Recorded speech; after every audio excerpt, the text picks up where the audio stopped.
በስመ አብ ወወልድ ወመንፈስ ቅዱስ አሐዱ አምላክ። በስመ አብ ወወልድ ወመንፈስ ቅዱስ አሐዱ አምላክ። በስመ አብ ወወልድ ወመንፈስ ቅዱስ አሐዱ አምላክ አሜን። የአባቶቻችን አምላክ የቸርነት ባለቤት ቸሩ እግዚአብሔር ከዚህ ሰዓት ከዚህ ዕለት ያደረሰን ቅዱስ ስሙ የተመሰገነ ይሁን፣ የተመሰገነ ይሁን። እንዴት ዋላችሁ? ቸርነቱ ምሕረቱ ይቅርታው በጎነቱ ለዘላለም የባህሪ ገንዘብ የሆነ አምላካችን መድኃኒታችን ኢየሱስ ክርስቶስ ለአምላክነቱ እንደሚገባ ቅዱስ ስሙ የተመሰገነ ይሁን፣ የተመሰገነ ይሁን። እንኳን አደረሳችሁ። ቸሩ መድኃኔዓለም አምላካችን ከእመቤታችን ድንግል ማርያም ከቅዱሳን ሁሉ ጸጋ በረከት ያሳትፈን። ለእነሱም እንደየሚገባቸው ስማቸው የከበረ የተመሰገነ ይሁን። እንግዲህ ድምፅ ማጉያ ምንም ብናደርገው ለውጥ ያለው ነገር አይደለም። እችም በአቅሟ እየጮች ነው። እንግዲህ ለሁሉም እስቲ በባዶ ልሞክርና ንቀለው። በቃ በባዶ ልሞክር። በነገራችሁ ላይ ከሁሉ በላይ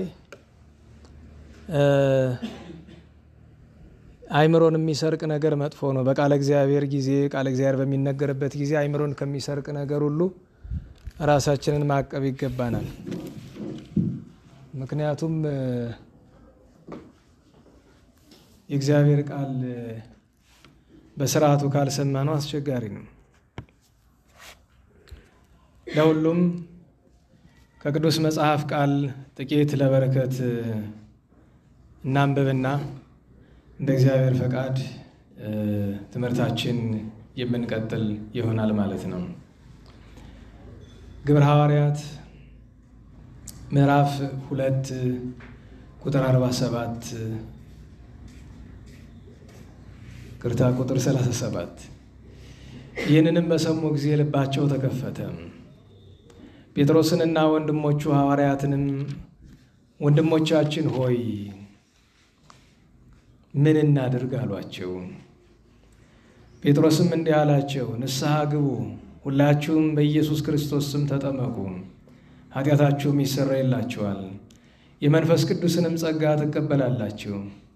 ተስፋው ለእናንተና ለልጆቻችሁ እግዚአብሔር አምላካችንም ለሚጠራቸው ርቀው ለነበሩ ሁሉ ነውና። ሌላም ብዙ ነገር ነገራቸው። ከዚህ ከክፉ ዓለምም ነፍሳችሁን አድኑ ብሎ መከራቸው። ቃሉንም ተቀብለው ተጠመቁ። በዚያችም ዕለት 3000 ያህል ሰዎች ተጨመሩ።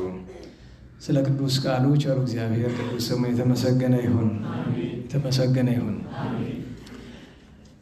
ለበረከት እንድናነበው ፈልጌ እንጂ የትምህርታችን ርዕስ ዛሬ ጉባኤያቸውን የጀመሩ ቅዱሳን 318 ሊቃውንት በተናገሩት በሃይማኖት ጸሎት ውስጥ ያለውን ወነአምን በአሐዱ እግዚእ ኢየሱስ ክርስቶስ ወይም ባጭሩ በኢየሱስ ክርስቶስ እናምናለን፣ ባጭር በግዕዝ ወነአምን በኢየሱስ ክርስቶስ የሚል ይሆናል። የእመቤታችን የድንግል ማርያም የቅዱሳን ሊቃውንት የቅዱስ መስቀል የሌሎችም በዓል ነውና ዛሬ እሱን ባስመለከተን እነጋገራለን። እግዚአብሔር ፈቃዱ ሆኖ የምንሰማው ዕዳ በደል እንዳይሆንብን ሰምተን ለመስራት ለመጠቀም እንዲያደርግልን የእግዚአብሔር ቅዱስ ፈቃዱ ይሆንልን።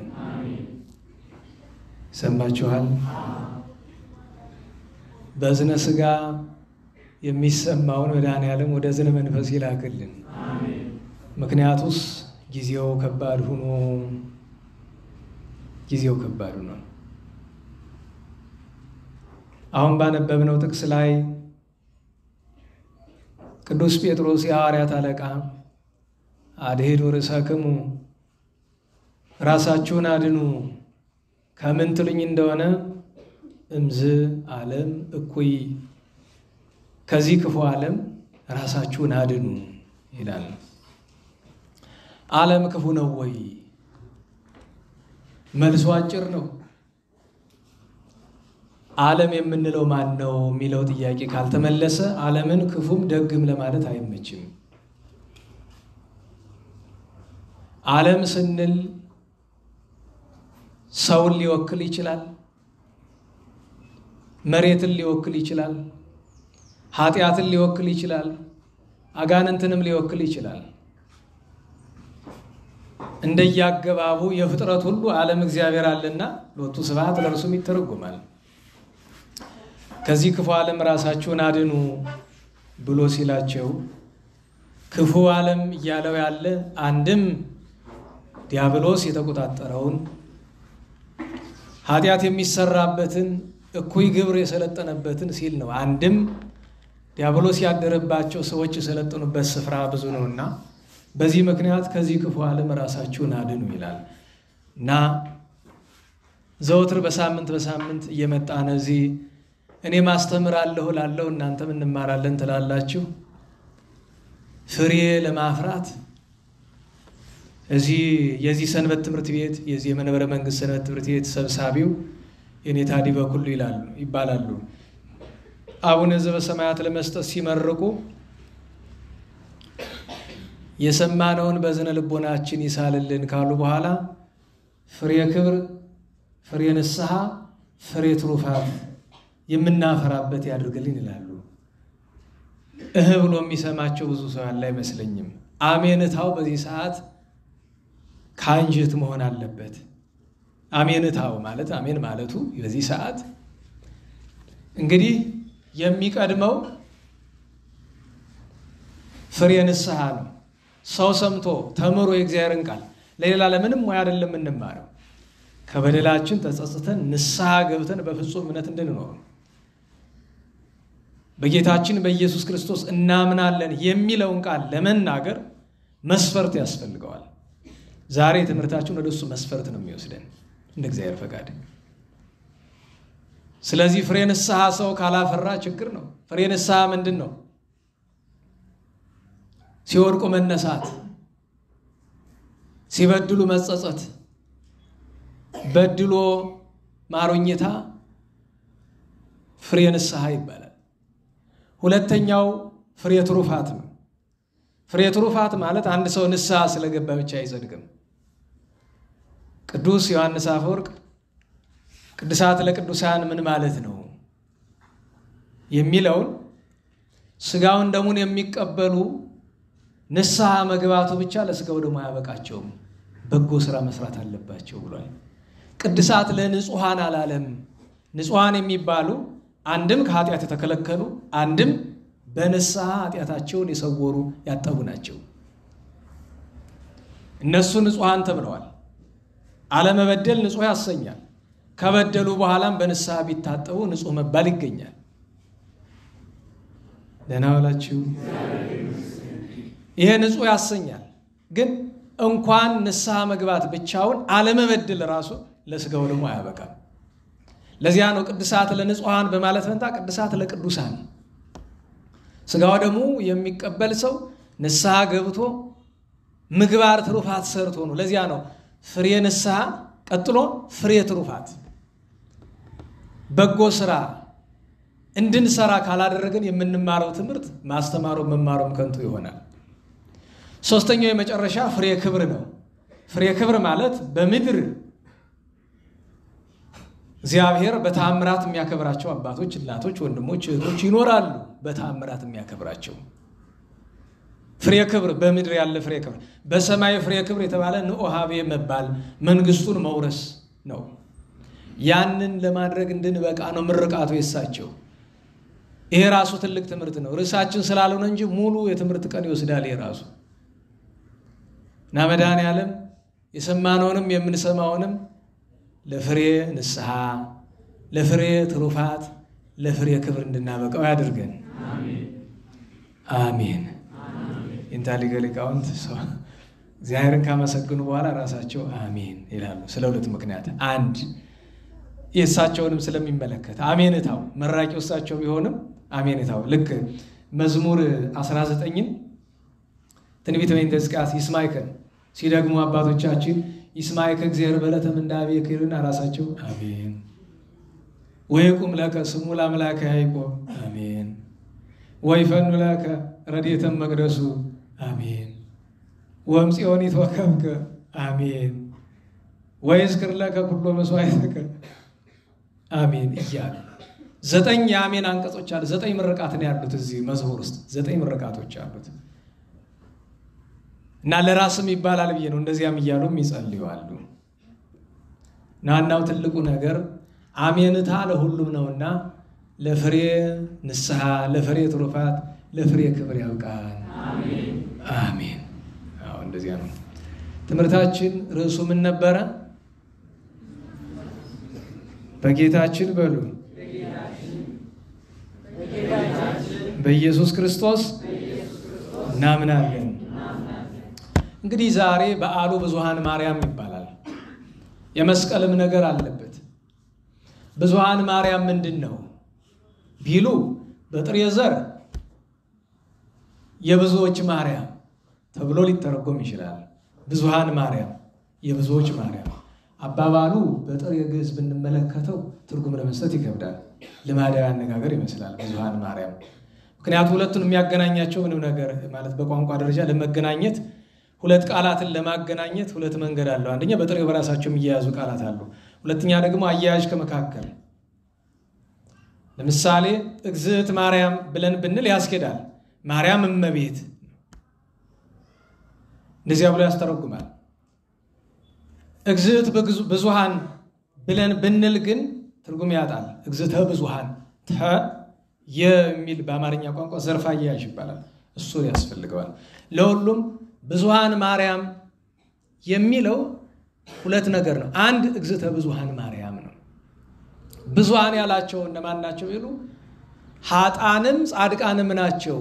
ምን ነው እመቤታችንን ለኃጥአን እመቤት ይላታልን ቢሉ በግድ ደህና ዋላችሁ። እግዚአብሔር አምላካችን ነው አይደለም? ንገሩኝ። እግዚአብሔር የጻድቃን አምላክ ነው አይደለም? በውድ እግዚአብሔር የኃጥአን አምላክ ነው አይደለም? በግድ አምላክነቱ ስለመፍጠሩ ነው። ግን ብዙ ጊዜ እግዚአብሔርን ስንለምነው የኃጥአን አምላክ ብለን አንለምነውም አይደለም? የአባቶቻችን የቅዱሳን የእስራኤል አምላክ ነው የምንለው። ለምን? ለእርሱ ክብር የሚገባ እሱ ነው። ስለፈጠራቸው ግን እመቤታችን የፍጥረት ሁሉ እመቤት ናት። ስለዚህ ኃጥእ ቢሆን እንኳን ሌላ ለዲያብሎስም እመቤቱ ናት። ወደሽ ቆማጤ ንጉሥ ትመርቅ ይላሉ አባቶቻችን። ደህና ዋላችሁ። ልክ የዛሬ ዓመት ይመስለኛል በዚህች ቀን የእንታተሾመ ጋር ዛሬ ሙሉ ቀን እሳቸውን ሳዳምጡ አልኩኝ። በዚህች ቀን እሳቸው ጋር ስናወራ ነበረ ብዙ ሰዓት እና እቺ ነገር ስትነሳ ተረቷን ታውቃታለህ ወይ አሉኝ። እስቲ እንገሩኝ አልኳቸው። አይ በዚያ በጎጃም ብለው በቀደም ሳምንት ነግሬያችሁ ነበር መሰል አይደለም? አታስታውሱትም? እንዴት ዋላችሁ? መምህራን ጆሮአቸው የምትሰማውን ነገር አይስጡም። ለምን? ስራዬ ብለው ነው የሚያዳምጡ። ሲመጡ ለሁለት ጉዳይ ነው። አንዱን እርግጠኛ አይደለም፣ አንዱን እርግጠኛ ነኝ። እርግጠኛ የሆንኩበት መምህራን ብዙ ጊዜ የሚመጡ አዲስ ምስጢር የሚገኝ ከሆነ አዲስ ታሪክ፣ አዲስ ሀተታ እሱ እንኳን ቢታጣና የሁሉ የሌለው ሰው እንኳን ቢሆን ያነጋገር ፈሊጡን ለማጥናት ሊመጡ ይችላሉ። እንዴት ነው አነጋገሩ? ጎዳናው አይለያዩት። ለምሳሌ ሊቀ ሊቃውንት ዕዝራ የሚሰብኩበት መንገድ የራሳቸው የእሳቸው ሙሉ መውሰድ ከባድ ነው። ለምን? እሳቸው ያላቸውን ሕይወት የሌለው ሰው የእሳቸውን አስተባባሪ ሊኖረው አይችልም። ለምን? በከመ አለበ ወከመ መንፈስ ቅዱስ አይነት ነው እንጂ ጥቅስ አስበው ቁጭ ብለው ተዘጋጅተው ምናምን ስላለ እንደነ ብፁዕ አቡነ እንድርያስ ያለ ደግሞ ሁሉን ነገር ጥንቅቅ ብሎ ተዘጋጅቶ ማስተማር የሚፈልግ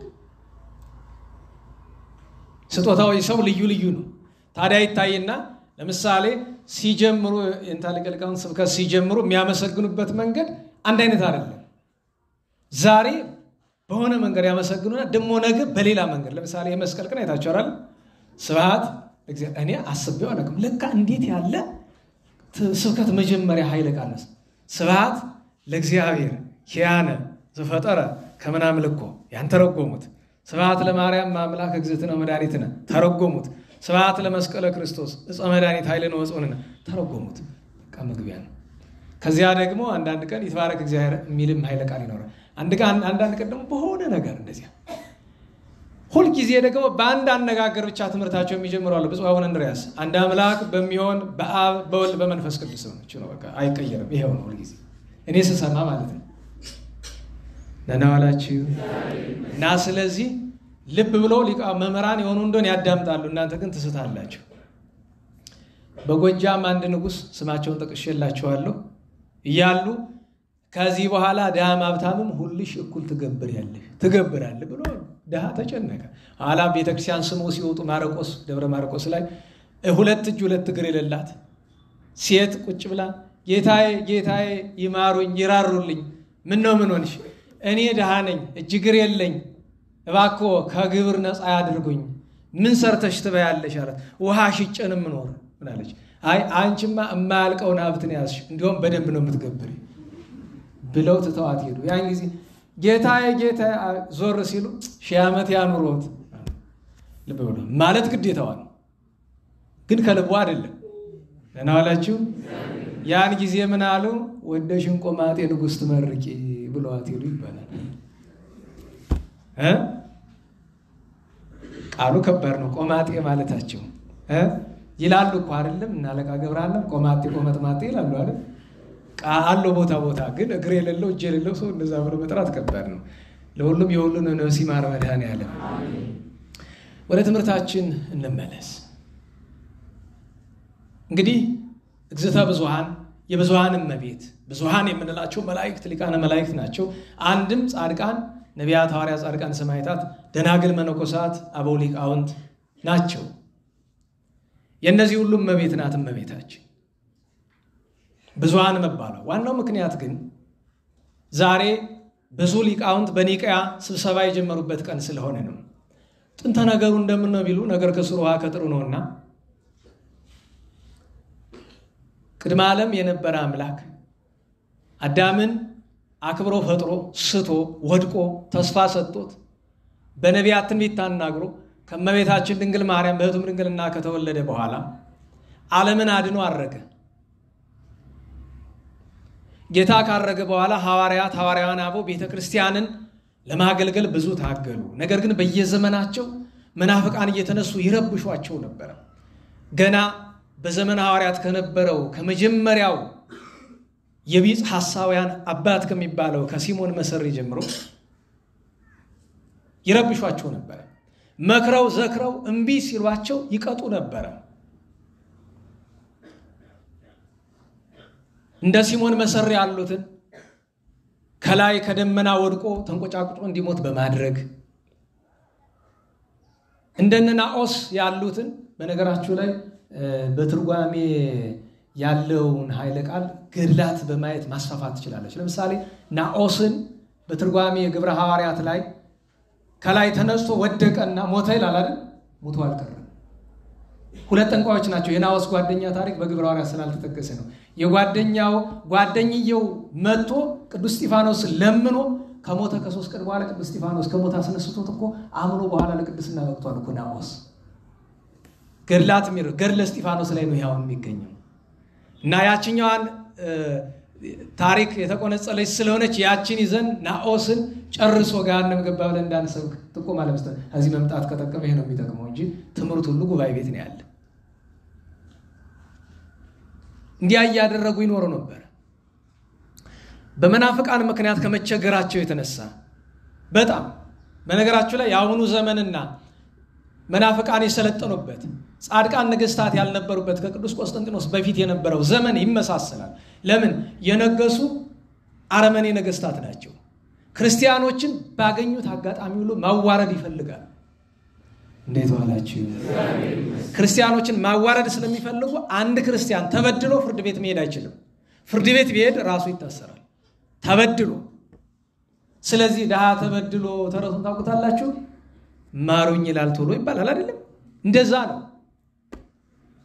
ክርስቲያን በዚህ ዘመን። በነገራችሁ ላይ በጣም የሚያስገርመው ነገር ታውቃላችሁ? አሜሪካና አውሮፓ አብዛኞቻችሁ ኳስ ምናምን ትመለከታላችሁ አይደል? ፊልም ምናምን ታያላችሁ። ሙዚቃ ምናምን የፈረንጅ ታዳምጡ ይሆናል። አንድ እውነት ወቁ። ሚውዚክ ኢንዱስትሪ የሚባል አለ፣ ፊልም ኢንዱስትሪ የሚባል አለ፣ ስፖርቱ ምናምን አለ። እዛ የሚገቡ ሰዎች ትንሽ ስፖርቱ ትንሽ ይሻላል ገና ጨርሶ በሙሉ ቁጥጥር ውስጥ አልወደቀም ነው እንጂ ታውቃላችሁ። እዛው ስትገቡ መስፈርት አለ። ከመስፈርቱ መካከል አንደኛው የእግዚአብሔርን ስም መጥራት አትችሉም ነው። ታውቃላችሁ ይሄን? እንዴት ዋላችሁ? እንዴት ዋላችሁ? የተሻለ ሆሊውድ ውስጥ የተሻለ ክብርና ሽልማት ከፈለጋችሁ ለምሳሌ ጂሰስ የሚል ፊልም ታውቃላችሁ አይደል? ተሰራ 40 ምናምን ዓመት ይሆን የጌታችን ኢየሱስ ክርስቶስ ታሪክ በፊልም የተሰራ መቼም ያንን ያላየ አይኖርም አይደለም። እሱን ፊልም የሰራው አክተር በነገራችን ላይ ፊልሙ ለጌታ ሀገር የሚመጥን አይደለም ጨርሶ። ግን እሱን ፊልም የሰራው አክተር ከዚያ በኋላ ስራ የሚሰጠው አጥቶ በድህነት የሚኖረው ስለ ክርስቶስ ለምን እንዲዋረድ አድርገህ ሎቱ ስብሐት አልሰራውም ተብሎ ማለት ነው። ከዛ ፓሽን ኦፍ ዘ ክራይስት የሚል ፊልም ሜል ጊብሰን የሰራው ታውቃላችሁ? ፓሽን ኦፍ ዘ ክራይስት በሱ ምክንያት የተሰራ 2004 ነው በፈረንጆቹ። ዛሬ 2025 ነው። ላለፉት 21 ዓመታት ሜል ጊብሰን ማንም ሰው ስራ አይሰጠው። ጂም ካቪዜል የሚባል ደግሞ ዋናው አክተሩ ነው እንደ ጌታችን ነው የተወነው ማለት ነው። እሱም ስራ የሚሰጠው ሰው የለም። በራሳቸው ነው የሚንቀሳቀሱት። ከዛ በኋላ ብዙ ፊልሞች ሰርተዋል። ይረባም ያረባም ግን በራሳቸው ለምን እንድታውቁት የሚያስፈልገው ነገር ዓለምንም አሁን ዓለምን በጊዜ የተቆጣጠረ ማን ነው ሲባል የሆነ ቀን ነግሬያቸዋለሁ አትቋጥሩም እንጂ ዓለምን የተቆጣጠሩ ሁለት አካላትን ያሉት ሶስተኞቹ ኃይል አላቸው ግን የሁለቱን ያክል አይሆንም። አንደኞቹ ዓለምን በአራቱ አቅጣጫ ይዘዋት ያሉ አይሁድ ናቸው። ሰው አይገባም። እስራኤል ስትባል እቺ የምታክል ሀገር ይመስላል። የዓለም ሀብት ምናልባትም 80-90% አይሁድ እጅ ነው ያለው። የአሜሪካ ሙሉ ፖለቲከኞች የሚታዘዙት በእነሱ ነው። ቅርብ ጊዜ የተገደለ ፖለቲከኛ ታውቃላችሁ? ቻርሊ ከርክና የሚባል ለምንድን የተገደለ ማን የገደለው ነው? እንደዚህ አይነት ነገር የሚያወሩ ሰዎች ኮንስፓራሲ ቴዎሪስት ሴራ ተንታኞች ናምን ነው የሚባሉት። እኔስ አገባኝም ስለሱ እኔ እዛ ዝርዝር ውስጥ መግባት አልፈልግም። ግን እንድታውቁት የሚያስፈልገው ነገር ሁሉም ነገር ሄዶ አሁን በጣም የሚያስጠላው ነገር ከአይሁድ ቀጥሎ ከአይሁድ ጋር ተባብረው ዓለምን የሚያስተዳደሩ ፕሮቴስታንቶች ናቸው። ፕሮቴስታንት ሲባል ታውቃላችሁ? አሁን እኛ ሀገር ያለው ፕሮቴስታንት ምንም ደንቆሮ የሚለው አማርኛ እንኳን ራሱ የሚገልጣቸው አይመስለኝም። ምንም ነገር ማስተዋል አይችልም። ለነሱ ክርስትና ማለት ቅዱሳንን ማቃለል ነው። ሌላ ምንም ነገር የላቸው። እሱ ነው ትልቁም ነገር የሚመስላቸው። በነገራቸው ላይ አይደለም። እኔ አንድ ጊዜ አስታውሳለሁ እዚህ ያስተማርኩኝ የዛሬ 9 ዓመት እንደዛ አካባቢ ወይ ከአንድ ፕሮቴስታንት ሰይጣን ይሻላል ብዬ ተናግሬ በአጋጣሚ አንድ የሥራ ባልደረባይ እንዴት ህፃናት ባሉበት ጉባኤ እንደዚህ ትናገራለህ? ምክንያቱም ከምታስተምራቸው መካከል አንድ ህፃን አለ የሱ ህፃን ወላጆች ፕሮቴስታንት ናቸው ብሎ ሲለኝ ጥሩ ነው ለህፃኑ ጭንቅላት መጨነቅ። እኔ ግን እዚህ ህፃን ለማስተማር አልመጣሁም። መጀመሪያ ነገር ይሄ ህፃናት ጉባኤ አይደለም እና ለዚያ ብዬ አንድ ህፃን አለ ብዬ እንዴት አድርጌ ላስተምር? በዛ ላይ ልጁ ህፃን ነው ወይ ሌላ ጥያቄ ነው። ከህፃንነት ልፍ ያለ ልጅ ነው ስመለከተው። ያንን ለምን አልክ ብላችሁ ብትሉ ደጋግሜ እናገራለሁ። ከአንድ ፕሮቴስታንት ሰይጣን የሚሻልበትን መንገድ በግልጽ ልነግራችሁ ይችላል። ምክንያቱም ጌታችን ኢየሱስ ክርስቶስ ማን እንደሆነ አጋንንት ያውቃሉ ብቻ አይደለም አጋንንትን ያምኑ አይልም ቅዱስ ያዕቆብ? አጋንንት ምን ይላሉ? ያምናሉ። አንድ ፕሮቴስታንት ግን ጌታችን ኢየሱስ ክርስቶስ እግዚአብሔር እንደሆነ አያምንም። ለሱ ጌታችን ኢየሱስ ክርስቶስ ምንድነው? ሎቱ ስብሐት አማላጅ ማለት ነው። አማላጅ ከሆነ እግዚአብሔር ሊሆን አይችልም። ለናላችሁ እንዴት ብሎ ወደ ማን ነው የሚያማልድ ነው? ወይስ እንደዚያች አስለቃሽ አጼ ቴዎድሮስን ተጣላቸው የነበረች አጼ ቴዎድሮስ ራሳቸውን ሲሰው ጊዜ መሞታቸውን አይታ በጣም ገርሟታል መሞታቸው። ምክንያቱም በጣም ስለሚፈሩ የሚሞቱ አይመስልም ነበር እና ቀረብ ብላ ምን አለች? ለካስ ለእግዚአብሔርም እግዚአብሔር አለው ነው አላችሁ? ምን አለች? ለእግዚአብሔርም እግዚአብሔር አለው እስከ ማለት ደርሳለች።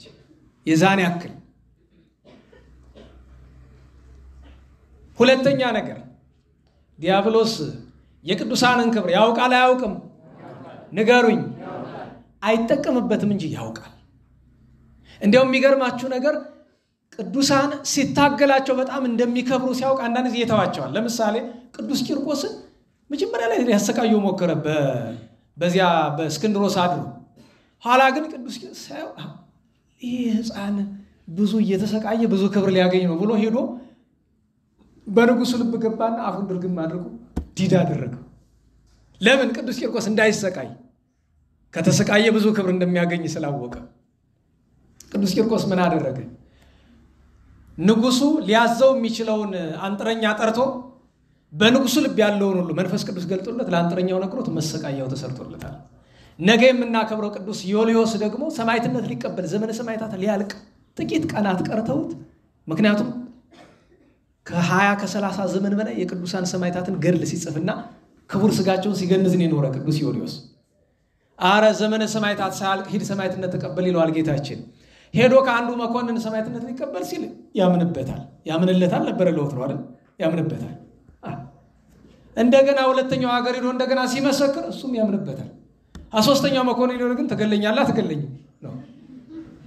ምን ብዬ ነው የምገልህ ብሏል። ግደለኝ ጸላይ ሰናት ከዛ መኮንን ልብ ገብቶ እንቢ አልገልህም አለ። የፈለክ አድርግ የፈለኩን አልገልህም አለ። ቅዱስ ዮልዮስ ምንድነው ያለ? 500 ሰራዊቱን አመጣና ከምንገል ግደለን በሉት አላቸው። ሰራዊቱ ቀርቦ ከምንገል ግደለን አሉት። ግደሉኝ አልገላችሁም አለ። ጣዖት አምላኪ እኮ ነው። ለምን ሰይጣን ከልቦ ገብቶ እንዳትገላቸው ይያሉ። ምን ቢያረግ ጥሩ ነው? እንግዲህ አጋነ ስራቸው ብዙ አይነት ነው። ሁሉም ክፋቱ ነው፣ ግን ከክፋቱ ነው። ያ ማስገደል ብቻ የሚወደውን ጠላት ዞር ቢል ለካዚያ ወጥቶ ከንጉሱ ልብ ወጥቶ ደግሞ እዚያ ተቀምጧል። በጌታዬ ስም በጌታችን በኢየሱስ ክርስቶስ ማዛለ ተመለስና ግባ አሉ። ቢገባስ ፍጁልኝ ብሎ አስፈጃቸው።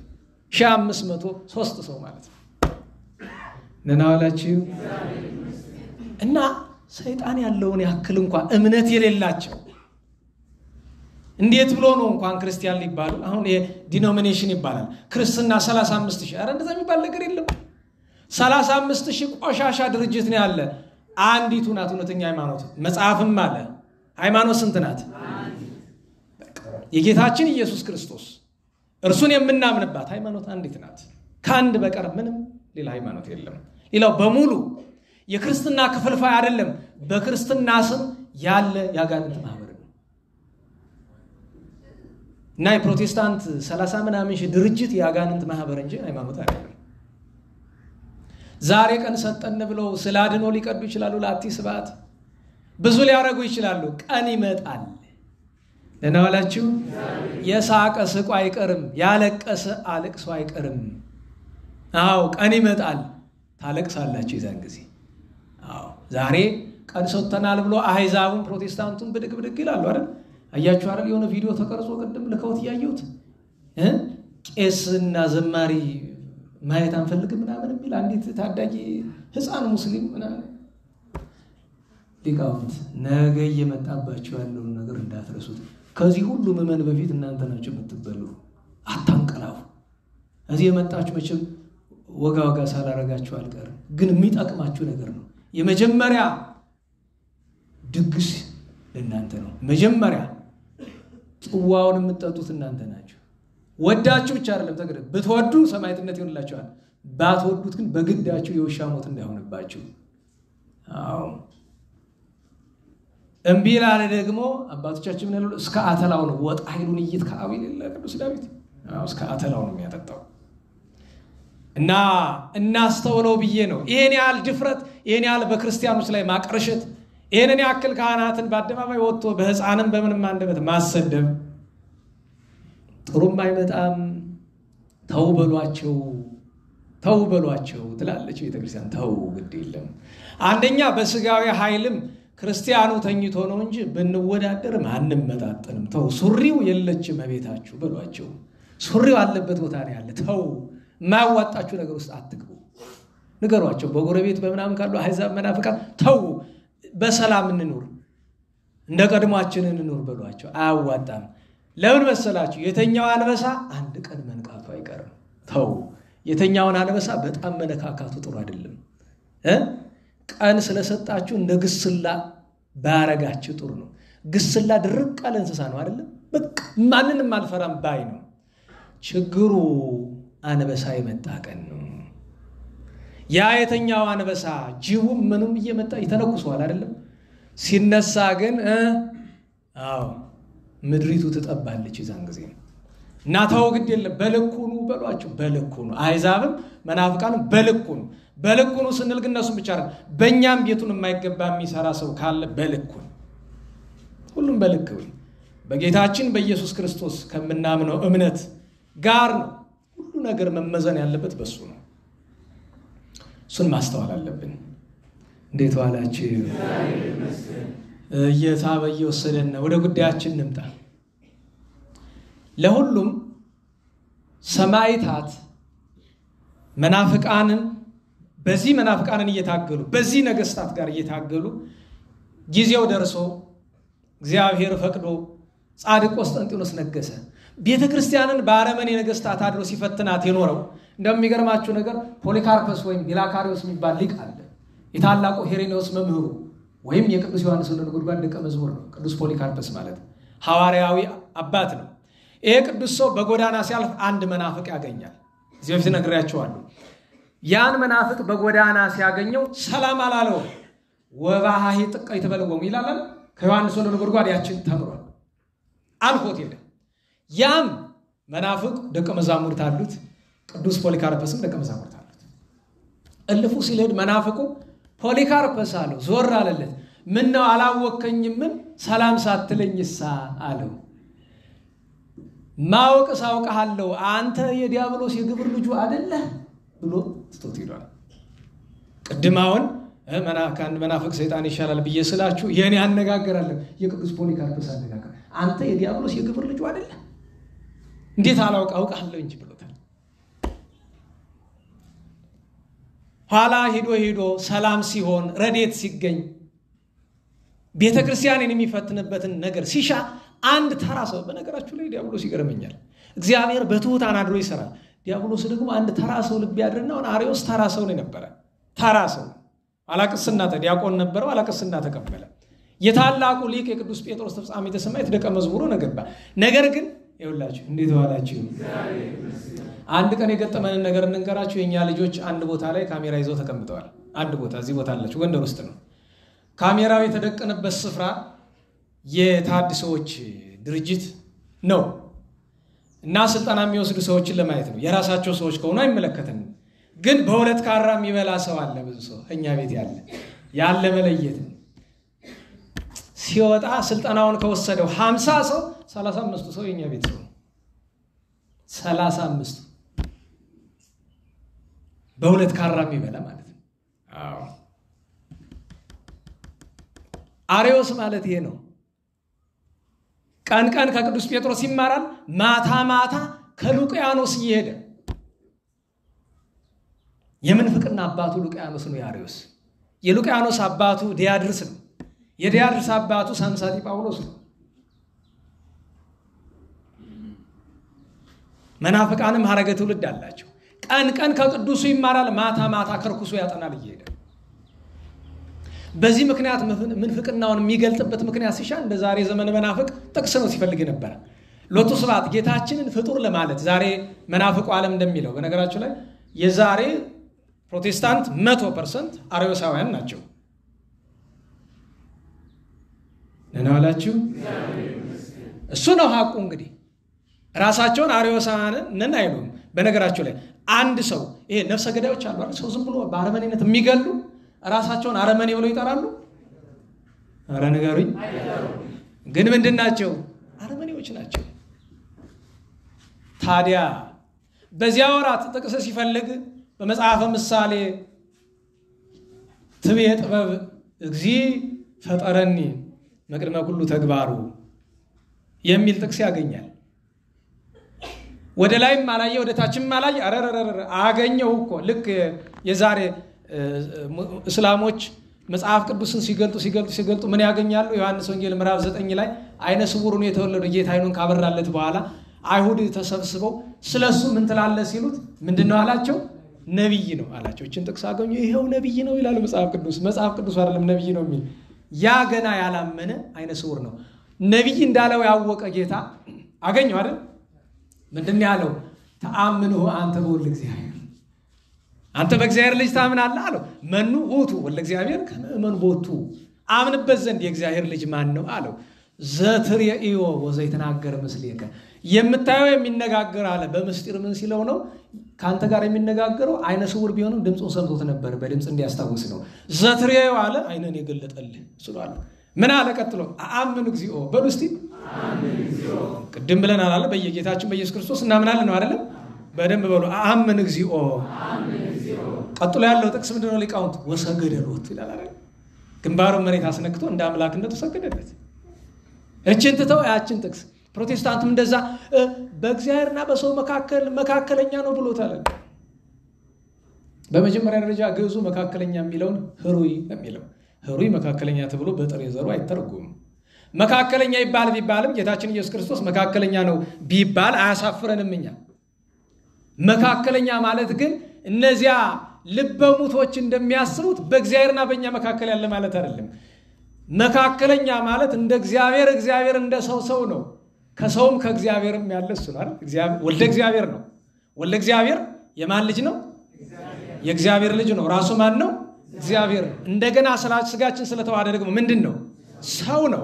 አምላክም ሰውም ስለሆነ ነው መካከለኛ የተባለ እንጂ እነሱ እንደሚያስቡት ከእግዚአብሔር ዝቅ ከሰው ከፍ ብላ ያለችው እመቤታችን ናት።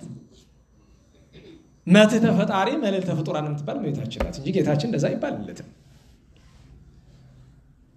ማስተዋል ይገባል። ይህችን ጥቅስ ያዘና ጥበብ እንግዲህ ጥበብ የተባለ ጌታችን ነው። ጥበብ ስመዳኒነቱ እንዲያ ካለማ እንግዲህ ፈጠረኒ ማለትም ቅዱስ ባስልዮስ እና ቅዱስ ጎርጎርዮስ ተርጉመውታል።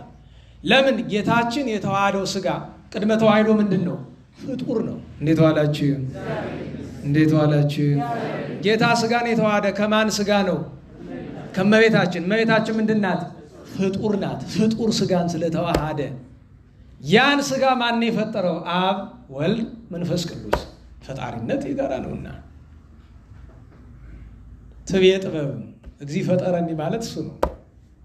ምክንያቱም እልፍ ብሎ እምቅድመ አድባር ወአውግር ወለደኒ ብሎ ተዋሂዶውን በጎላ በተረዳ ዓለም ሳይፈጠር ዘመን ሳይቆጠር አካል ዘማካል ባህሪ ዘምባህሪ መወለዱን የሚናገር ኃይለ ቃል ይገኛል። እቺን ያዘና የሚገርማችሁ ልክ እንደዚህ ዘመን እኮ ነው የሚመስል የአሪዮስ ስራ ሚዲያ። በነገራችሁ ላይ አሪዮስ ሚዲያ ይጠቀም ነበር። አሁን ይሄን ይስል ሲዋሽል ይለኝ ነው እንግዲህ። ሚዲያ ሲባል አንተ ሬዲዮ ቴሌቪዥን ብቻ ነው የሚመስል ፌስቡክ ብቻ ነው የሚመስል አይደለም። የዘመኑ ሚዲያ የዘመኑ ሚዲያ ምንድነው? ለምሳሌ ሴቶችን የምታገኙቸው የት ነው? ዛሬ ነው ያርገውና ቀድሞ ሴቶች የሚገኙ የት ነው? ወንዝ ዳር ምንጭ ዳር ነው አይደል የሚገኙት? ከዛ ይሄዳል ደግሞ ሲያቀርብላቸው ዜና ሲቀርብ ጣፍጦ ነው አይደለም? አንድ ዜና ለንብላችሁ እዚያ በሙያ እንደምናደርገው እንደዛ አይደል? ሰው ሁሉ ያዳምጣል። ስራዬ ብሎ በመኪና በመስተሱት አንተ ዝም በል ዜና እንዳያልፈኝ። ትልልቅ ሰዎች ሁሉ እንደተከበሩ ሰዎች ሁሉ አንተ ላዳምጥበት ኋላ ሰሞን አቤት አቀራረብ ይላሉ አይደለም? አንዳንድ ጊዜ ታውቃላችሁ ጥሩ አቀራረብ ካላችሁ መርዙ እንኳን ተለውሶ መድኃኒት መስሎ ነው የሚቀርብ። የሚዲያ አብዛኛው ዜና መርዝ ነው። አቀራረቡ ግን ስለሚጣፍጥ መድኃኒት መስሎ ትጋተዋለህ። አበቃልህ ነው። ደህና ሰንበት ነው። እዚያ በኋላ ሱሰኛ ትሆናለህ። ፕሮግራም ምንድነው የሆነ ነገር አሁን ሰው በተራ ብታወጡ ኢትዮጵያ ውስጥ አንደኛ የሚወደዱ ነው። ለምሳሌ ስፖርት ፕሮግራም አብዛኛው ሰው ይወደዋል አይደለም? ነፍሰ ገዳይ ነው ፕሮግራሙ እኮ ነፍሰ ገዳይ። አስታውሳለሁ እዛ ስራ ቦታ እያለሁ የስፖርት ፕሮግራም ሳቀርብ ቆይቼ መጨረሻ ላይ ይኸውላችሁ ተጠንቀቁ አይጠቅማችሁም ብዬ ተከሰስኩኝ። አንተ ግን ጤና የለህም። ይሄ እኮ ተደርጎ የሚያውቅ ነገር አይደለም። እንዴት እንደዚህ ትላለህ? አይ እንግዲህ የተናገርኩት ሐሰት ነው። ቢሆንስ ባይሆንስ ወይ መተው ነው እንጂ ስራህን እንዴት እንደዚህ ትላለህ? ተው በቃ ተውልሃለሁ። ታዲያ እና ህዝብ እየሞተ ቁም ያለው እንዴ 6 ሰዓት ወይ 3 ሰዓት ምናምን ስፖርት ፕሮግራሞች የሚታወቁበት ሰዓት አለ አይደል? በዚያ ሰዓት ሁሉም ወጣት ሬዲዮ ሆኖ ከፈት አድርጉ እስቲ እናዳምጥበት። ዛሬ ማን አሸነፈ ምናምን እዳግባል። ደግሞ ሁሉ በአንድ ጊዜ ቢሸነፍ ጥሩ ነበር ተስፋ እንዲቆርጡ። ለምሳሌ እውነቴን ነው ራዚ በኋላ ኳስ ምን ያደርግልን የሚል ምክንያቱም እኔ ኳስ በማየት የተጎዳሁትን ያክል እንጃ ሌላ ሰው የተጎዳ ይመስለኝ። ድሮ ወጣት አሁንም ያው ነን እንዴ ወጣት እያለን ነበር። አይ ውል ማሳነት ገብተናል። አሁን ያስኬዳል። ወጣት እያለን የሚለው ያስኬዳል። ችግር የለውም። እና አሪዮስ እየሰራው ያለ ሰዎች ሲነግሯችሁ ብዙ ጊዜ ምን ይላል? ማንም ሰው ሲሰብካችሁ የስብከቱን ያነጋገር ጥፍጥና አትመልከቱ፣ ልትሳሳቱ ትችላላችሁ። በዘመን ምርጥ የምትሉት ብዙ ሰባኪ ያለ አይደለም? አንዳንዱ ምን እንደሚል ታውቃላችሁ? የገሌን ስብከት ካልሰማው እንቅልፍ አይወስደኝም ይላል። ልብ በሉ። ይሄ እኮ ባይዳ መልኩ ነው፣ ጣዖት እኮ ነው። ሰውየው ምን አድርጎታል? ጣዖት አድርጎታል። እንደው ደና ሰባኪያንን እንኳን አዳምጦ ቁም ነገር እንደማያዝ እንደዚህ ይላል። እና አሪዮስ ሴቶቹንም በውሃ መቅጃቸው ወንዶቹንም በእርሻቸው እየዞረ አስባችሁታል? አባቶቻችን ምን ይላሉ? መናፍቃን ለክፋት የሚተጉትን ያክል እኛ 1/4ኛውን ለጽድቅ ብንተጋ ኑሮ እንዴት ነበረ? እንዲህ አድርጎ ህዝቡን በከለው። ወሬው ሲሳሳብ ከጴጥሮስ ደረሰ። ቅዱስ ጴጥሮስ ተፍጻሜተ ሰማዕት ጠርቶ ገሰጸው። ለምን ወንድምህ ቢበድልህ በባይቲት ከዋይቲቱ እንዴት ብቻህን ሆነ ብቻውን አድርገህ መከረው ይላልና ብቻውን ሆኖ ብቻውን አድርጎ መከረው። አንድ ጊዜ ሁለት ጊዜ መከረው። ኋላ ከደቀ መዛሙርት መካከል ገሰጸው። በመጨረሻው ግን ምን አለው? አውግዞ ከቤተ ክርስቲያን ለየው። በዚያ ወራት አርዮስና ተከታዮቹ ቅዱስ ጴጥሮስን በዲዮቅልጥያኖስ ዘንድ ከሰሱት። ክርስቲያኖችን ማጥፋት ለምንድን ነው ያልቻሉት ሲባል አንተ 100 ብትገድል ሺህ አሳምኖ የሚያደራልል ጴጥሮስ የሚባል እሱን ገደል አሉት። ቅዱስ ጴጥሮስ ታሰረ። እንደሚገደል ሲያውቅ አርዮስ አኪላስና ለእስክንድሮስ የሚባሉ አብረውት የሚማሩ ነበሩ። ለእስክንድሮስ ቅዱስ ነው፣ አኪላስ መንፈቅ ነው፣ አርዮስ መናፍቅ ነው። ለምንድን ነው መንፈቅ ይሄኛው መናፍቅ ያልከው ይባል? መንፈቅና መናፍቅ አንድ ናቸው። ያኛው መንፈቅ ለምን አልከው ይባል? መንፍቅና የለበትም፣ ግን ውዳሴ ከንቱ ይወዳል። እንደዚህ ዘመን ውዳሴ ከንቱ የማይወድ ሰው ገጥሞኝ አያውቅም። እኔም አልነግራችሁ የድሮ ቅዱሳን ቃል በዚህ ዘመን እገሌ ውዳሴ ከንቱ አይወድም። ውዳሴ ከንቱ መውደድ አለመውደድ የምታውቁት በምን መሰላችሁ? እንዴት ዋላችሁ? ስታመሰግኑት ፊቱ ልውጥ ላይል ይችላል፣ ምስጋና አልፈልግም ሊል ይችላል። ውዳሴ ከንቱ የማይፈልግ ሰው ሲወቀስ ደስ ሊለው ይገባል። እና ዋላችሁ? አይዟችሁ፣ ይሄኛው አርቲፊሻል ነው፣ በመብራት አይደለም የሚሰራ ቻርጅ ነው። እንዴት ዋላችሁ? ማናችንም ስንወቀስ ይከፋናል። አዎ ለዚያ ነው መንፈቅ ውዳሴ ከንቱ የሚወደው አኪላስ መንፈቅ ተብሏል። ግማሽ ነው መንፈቅና የሌለበት ግን ደግሞ ቤተክርስቲያንን የሚጎዳ ነገር ለውዳሴ ከንቱ ብሎ የሚሰራ ማለት ነው። ኋላ በታሰረ ጊዜ ኧረ እባካችሁ አማሉኝ ተጸጽቻለሁ አለ። እሱ ሊያጭበረብር ሲመጣ ቅዱስ ጴጥሮስ ከታሰረበት ስፍራ ሱባኤ ይዞ ነበርና ጌታችን በራእይ ተገለጠለት። ሲያየው በአምሳለ ሕፃን ሰናየ ላህይ መልኩ ደስ የሚያሰኝ ሕፃን ሆኖ ልክ እመቤታችን ስታሳድገው እንደነበረው ታዳጊ ሆኖ ታየው ለቅዱስ ጴጥሮስ። ግን ልብሱ ተቀዶ ነበር። ያንን የተቀደደ ልብሱን ተመልክቶ ጌታችን ቅዱስ ጴጥሮስ ምን አለው? ጌታዬ ሆይ መኑ ሰጠጥ አለ ልብስከ፣ ልብስህን ማን የቀደደው ብሏል። አርዮስ ሰጠጥ አለ ልብሴ፣ አርዮስ ልብሴን ቀደደ። ዝብሂል ፈለጠኒ እማዌ ወመንፈስ ቅዱስ፣ ከባሕሪ አባቴ ከአብ ከባሕሪ ሕይወቴ ከመንፈስ ቅዱስ ለይቶ ፍጡር አለ። እና ምን ላድርግ ብሎ ቢለው አርዮስ ተጸጽቻለሁ ብሎ ይመጣል። ውሸቱን ነው። በዚህ ዘመን ታድሶ ሆኖ ብዙ ተጸጽተን ተመለስን ያሉ አላረ ገብተው ከውስጥ እየሰረሰሩ ነው። ተው።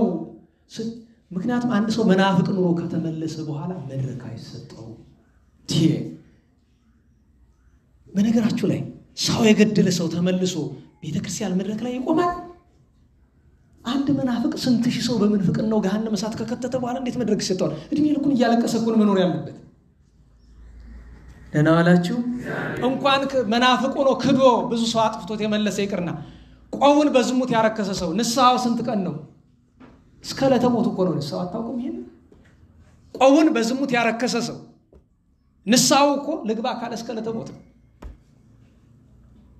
እንዳትቀበለው አውግዘው እንጂ አለው።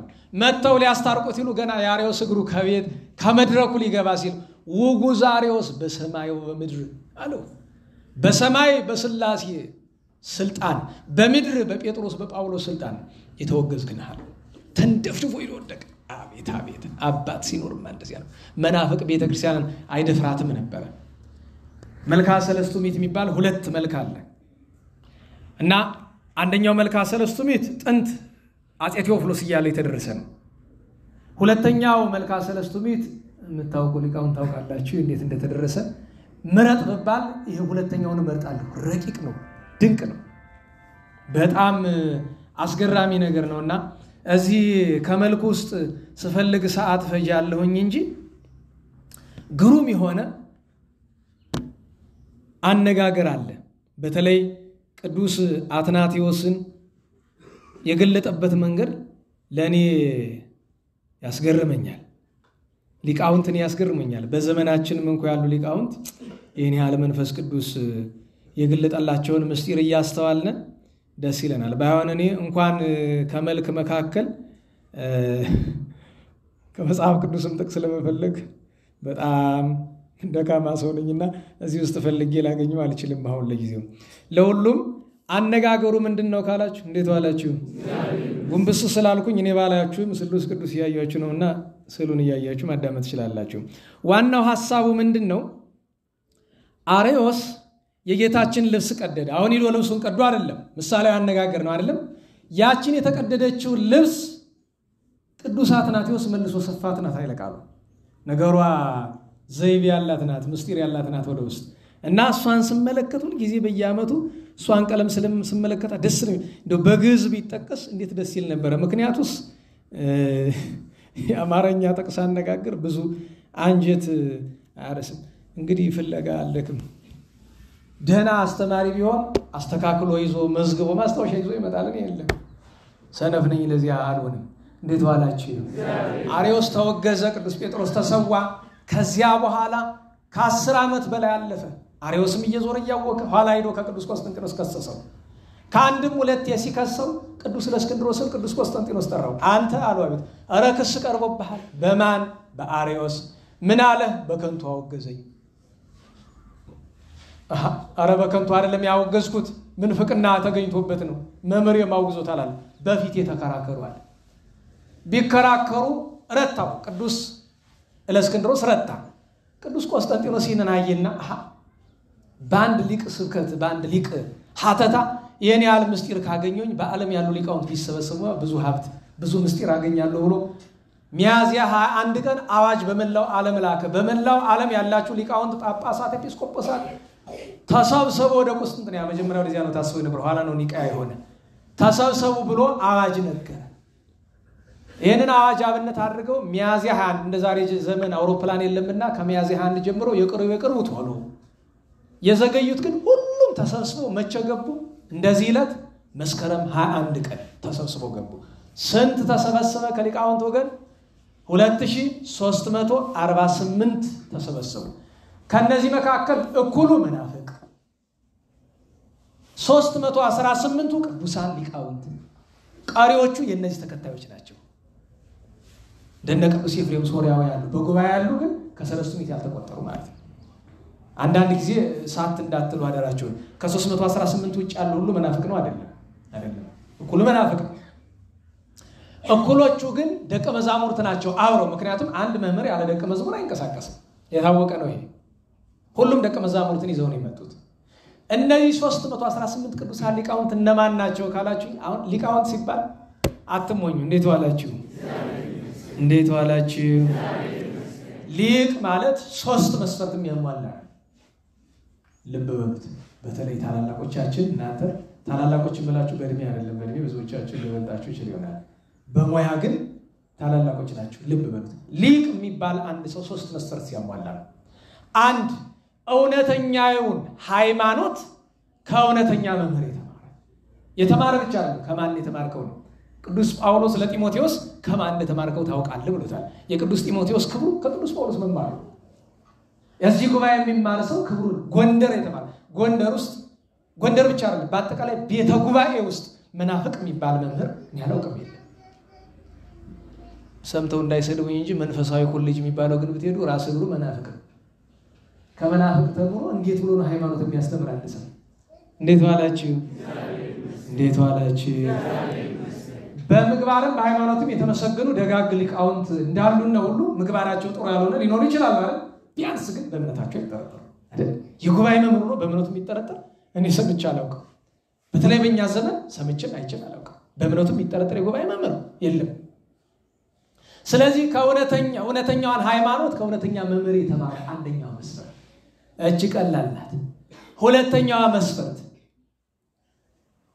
ያላመኑትን አስተምሮ የሚያሳምን ያመኑትን የሚያጸና የበደሉትን ለንስሐ የሚያበቃ።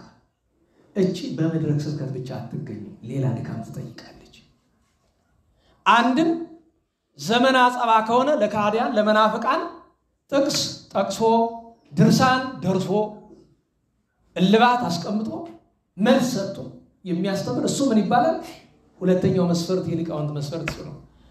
ጭንቁ የሚመጣ ሶስተኛው ላይ ነው። ሁለተኛውም ቢሆን ቀላል እንዳይመስላችሁ። ለመናፍቅ ምላሽ መስጠት ማለት እንደዚህ እንደምለፈልፈው አይደለም። የለም ከደጃቸው ሄዶ እናባላችሁ አዎ ከዚያች ከምታስፈራው ስፍራ ሄዶ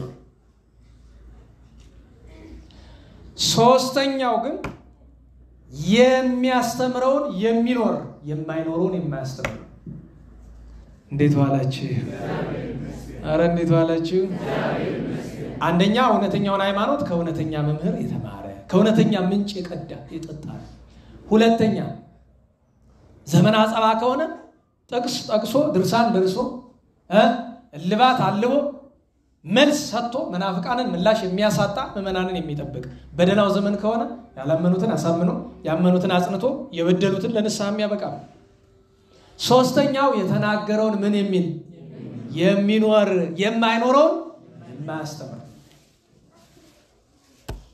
ለምሳሌ ብትጠይቁኝ ከሶስቱ መስፈርት የለውም ነፃ ነኝ ይላል እዚህ ዓለም ሰው እንደዚህ እኮ ነው አንተ ለምንድን ነው የማትቆርብ ሲሉት ኃጢአት ስለምሰራ ይቅርብኝ ይላል ለምን በቃ ኃጢአት ለመስራት ነፃነት ማገኝ ሳልቆርብ ስቀር ነው እንዲህ የሚል ሰው ታውቃላችሁ አይደለም እየቆረበ ከሚበድለው 10 እጥፍ የሚቀጣ ይሄ ቢያንስኛው ይኸውላችሁ ሆን ብሎ እየቆረቡ መበደል የለም ግን ሰውንና እየቆረብን ብንወድቅ በንስሐ እንነሳለን ያስገርመኛል ባለመቆረብ እኮ በዚህ ዘመን እንዲያው በጉባኤ ቤት አሁን ደህና ሆነ እንጂ እኮ በጣም እንዲያው ያብነት ተማሪዎችና መምህራን ለምንድነው ብለን ተካሰናል እኮ ለምንድነው ማትቆርቡ ብለን ተካሰናል እንዲያውም አንድ ጊዜ አንድ ጉባኤ ቤት ስልጠና ለመስጠት ገብቼ ይኸውላችሁ የስልጠናው መጨረሻ ነው ከዛሬ ጀምሮ ንስሐ አባት ይዛችሁ ንስሐ ማትገቡ ማትቆርቡ ከሆነ መድረክ ላይ ባያችሁ እኔ ያዋርዳቸዋለሁ ራሴ አነሰም በዛም መልካም ስራ ባይኖረኝም ሰው ስለሚያውቀኝ ምን ስናገር ልሰማችሁ ይሆናል ስለዚህ ንስሐ ማትገቡ ከሆነ እንደና አለቃ ገዳሙ በህግ አምላክ ወረዱ ከሱ መድረክ ነው የምላችሁ በተጭ ወረዱ ህዝቡ ለምንድን ነው እንደዚህ ብትላቸው ይባል ንስሐ አልገቡ ያልቆረሩ እነዚህ እኮ ጸሎተ ሰንበት ያደረባቸው ናቸው ደህና ዋላችሁ እንዴት ዋላችሁ ሰው ሲበድል መንፈሳዊ ረድኤት ይለየውና ማን ያድርበታል ጸሎተ ሰንበት አይደለም እንዴት ሰይጣን ያደረበው ያስተምራል ታዲያ ካልቆረበ ንስሐ ካልገባ ይሄ ሰው አይደለም አስተማሪ ክርስቲያን ለመባል አይመጥንም እኮ እንዴት ብሎ ወገኔ ነው ወይስ ነገሩ እንደዚህ አሰባቂ ነው እኛ እናሻግራለን እንጂ አንሻገርም እንዳለው ሰውዬ እዛም ይባል ጨዋታ የለም ናስተውል ሊቅ ሲባል እንደዚያ ነው ብዬ ነው እኛ እግዚአብሔር ይመስገን በእውቀቱም ሊቅነት የለም በሌላውም ሊቅነት የለም ግን ታዲያ ምን ተሰራለህ ብትሉ ክፍተት ለመሙላት ነው ቀዳዳ ለመድፈን ያክል ነው ሊቃውንቱ እስከሚመጡ ድረስ እውነተኞቹ ባለፈው ጉባኤ ቤት መጥቻ አላልኳችሁ እናንተ እዚሁ መጥቼ ብያለሁ አይደል ባካችሁ መድረኩን ተረከቡ ብያለሁ ተረከቡ አሁንም ተረከቡ ምክንያቱም መድረክ የሚገባ አውደ ምሕረቱ የሊቃውንት ነው የማንም ወጣት መቀለጃ መጫወቻ አይደለም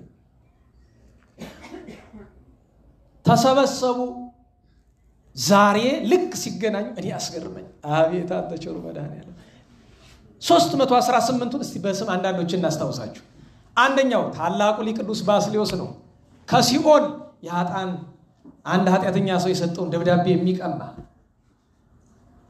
ስንቱን ተአምራት ተነገረን ምንድነው የሚለው ስለታአቲ በሲት አመ ባስልዮስ ተወክፈ ደምሰሰ በህይወቱ ዛጣው ያበጻፈ ወድረሞት ሰዓደ ዘተረፈ ይላል አስከሬኑ እንኳን ክቡር ስጋው ኃጢአት የሚደመስስ ቅዱስ ባስልዮስ ሁለተኛው ማን ነው ቅዱስ ጎርጎርዮስ ዘአርማንያ በጉባኤ ሊቃውንት የነበረ 15 ዓመት ከሽንት ቤት ጉድጓድ ተጥሎ ስለ ክርስቶስ ፍቅር ነው 15 ዓመት እስኪ አንድ ቀን ሽንት ቤት ውስጥ ገብተው ውለህየው ሶስተኛው ማን ነው ቅዱስ ቶማስ ዘበራስ 22 ዓመት አካሉ የተቆራረጠው አራተኛው ማን ነው ቅዱስ አትናቴዎስ 47 ዓመት ስለ ቤተክርስቲያን የተሰደደው አምስተኛው ማን ነው ቅዱስ ለእስክንድሮስ 24 ሰዓት ታጥቆ ወንጌል ሲያነብ ብርሃን በራሱ ላይ የሚወርድለት ሌላኛው ማን ነው ቅዱስ ያዕቆብ ዘንጽቢል ሲሰብክ ሲያስተምር ሴቶች ሲቀልዱ ቢያቸው ጠጉራቸውን ሽበት ያደረገባቸው ብዙ ድንቅ ታምራት ያደረገ ሌላኛው ማን ነው ቅዱስ ኒቆላዎስ ዘሜራ ገና እንደተወለደ 2 ሰዓት ቆሞ ፈጣሪውን ያመሰገነው የእናቱን ቀኝ ጡት እንጂ ግራ ጡት የማይጠባው ከ9 ሰዓት በቀር ጡት የማይጠባው 400 የወርቅ ዲናር ልጆቹን ለዝሙት ሊሸጥ ለነበረ ሰው በነፃ ተደብቆ የሰጠው ሌላኛው ማን ነው? ቅዱስ በፍኑትዮስ የሚባለው ግብፃዊ በፍኑትዮስ ከ318 አሉ መናፍቃን እና አሕዛብ ደብድበው ግራ ጎኑን ፓራላይዝ አድርገውት የነበረው ግራ ጎኑን የማይሰራው ቅዱስ በፍኑትዮስ። ሌላኛው ማን ነው? በቅድስና የተመሰገነው ቅዱስ ዮናክንዲኖስ ወይም አውሳኒዮስ አዮክንዲኖስ የሚለው። ሌላኛው ማን ነው? በመናፍቃን ብዙ ግፍ የደረሰበት ሶል ጴጥሮስ። ሌላኛው ማን ነው? ተሰዶ የሞተው ቅዱስ ኤዎስጣቴዎስ። ሌላኛው ማን ነው? ታላቁ ሊቅ ቅዱስ ቴዎዶጦስ ዘንቆራ። ሌላኛው ማን ነው? በዘመነ ሰማዕታት መከራ የተቀበለው ቅዱስ ቴዎዶሲዮስ የቆሮንቶሱ። ስንቱን እንዘረዝራለን። ይሄን ያክል ቅድስና ያላቸው ግን እንደተገናኙ ወደ ውሳኔ አልሄዱም። ምንድነው ያደረጉት? አሁን ዛሬ ለሃይማኖት ጉዳይ እንሰብሰብ ይባልና እለቱ የሚባል ነገር የለም። ማታ ነገ ጉባኤ ሊደረግ ማታ እስቲ እደሉ ዳሴ ማርያም ይጀምሩ ለዮሐን ኢየሱስ ሬ ተፈሳዛሉ ይላል። ካንገት ነው። በነገራችን ላይ የሚያሳዝነኝ ቅድም ምህላ ላይ እግዚኦ ቀቦለ ርዕሰ ሊቃነ ጳጳሳት እናላል። በየቤተ ክርስቲያኑ ስለ ጳጳሳት ሲጸልያል አይደለም 99% ካንገት ነው። ካንገት መሆኑን ፍርድ ነው። ለምን? ለመንጋው የማይራሩ መንጋው ምን ብሎ ይጸልይላቸዋል? የመንጋው ሞት የማይገዳቸው የመንጋው ሞት የማያሳዝናቸው ምን ብለን ነው? ግን እዳችን ስለሆነ እግዚኦ ቀቦል ላላ አይ ያሳዝናል አይደል? አባትና ልጅ አልገናኝ ሲሉ ያሳዝናል አይደል?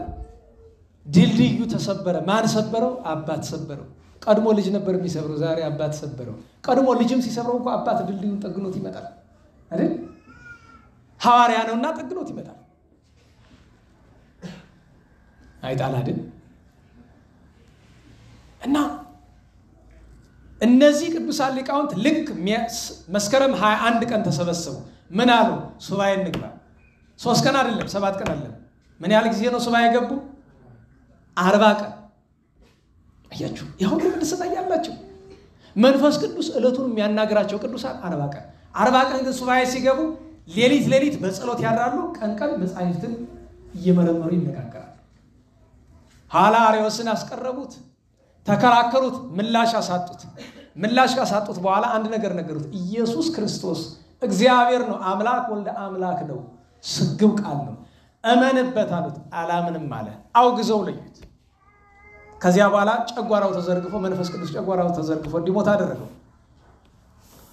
እነዚህ ቅዱሳን ሊቃውንት ሕንፃ መነኮሳትን፣ ፍትሐ ነገሥትን፣ ቅዳሴን የመሳሰለውን ነገር ደረሱና በኋላ ግን ሲነጋገሩ ቅዱስ አትናቴዎስ ባቀረበው ሐሳብ ምክንያት ይሄ ሁሉ የተጻፈው ለምእመናን ከባድ ነው፣ ለሊቃውንት ለካህናት ለሚሆን ለምእመናን የምትሆን አጠር ያለች ነገር ታስፈልጋለች ተብሎ ለምእመናን የሚሆን ምን ተዘጋጀ?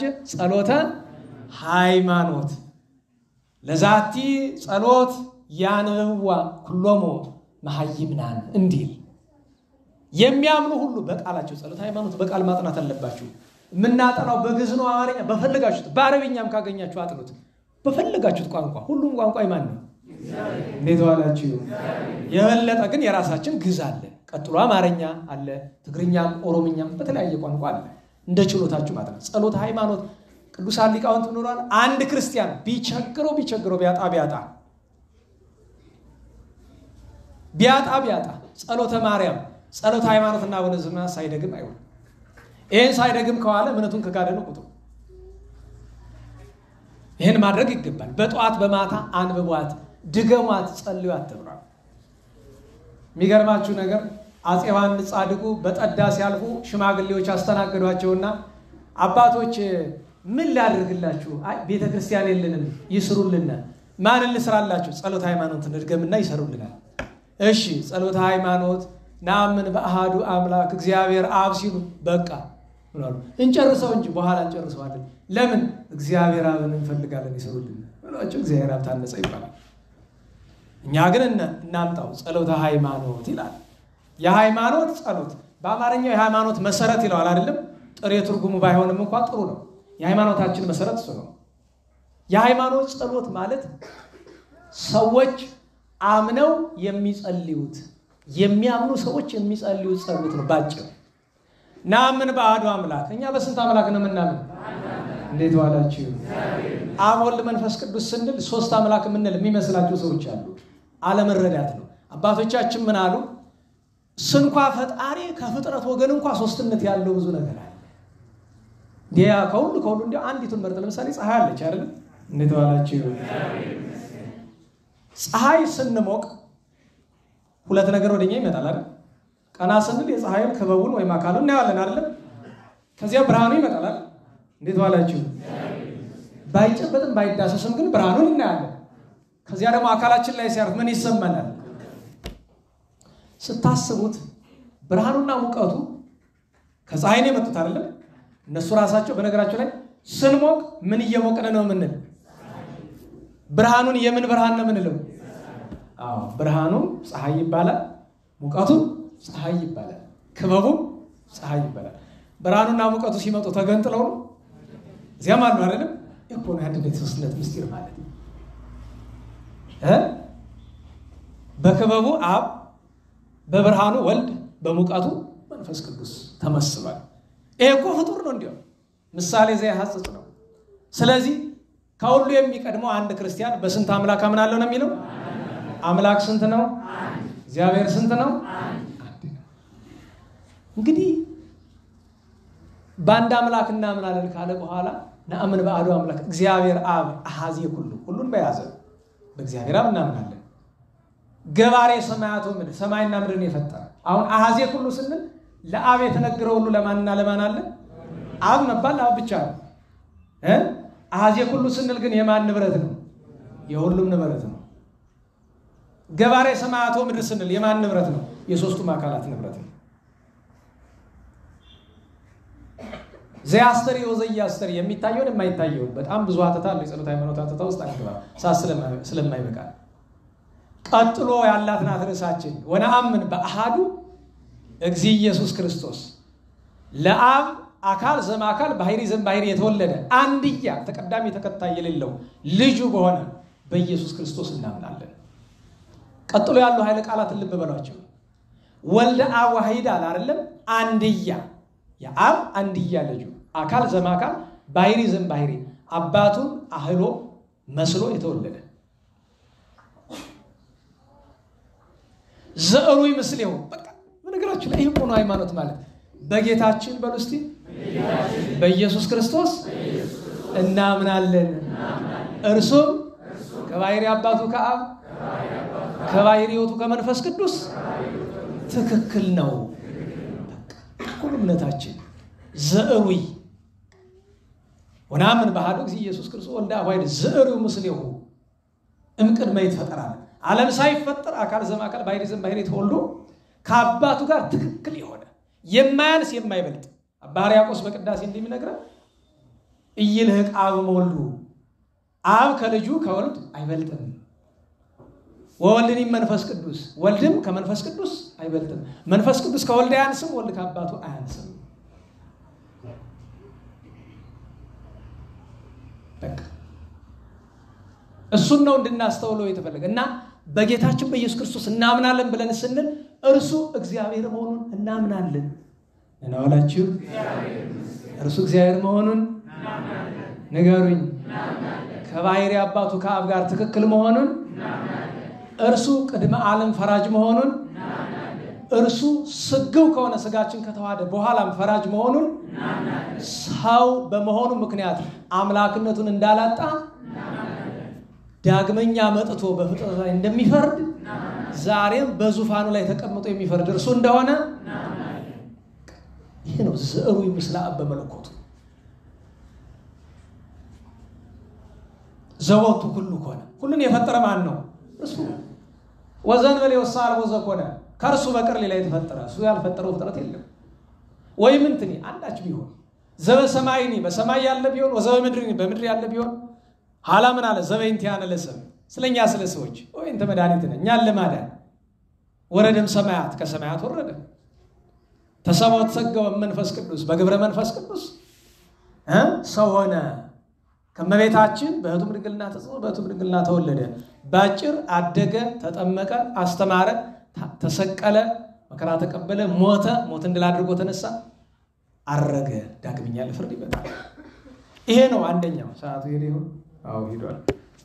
እናጠቃለን። እንዴት ዋላችሁ?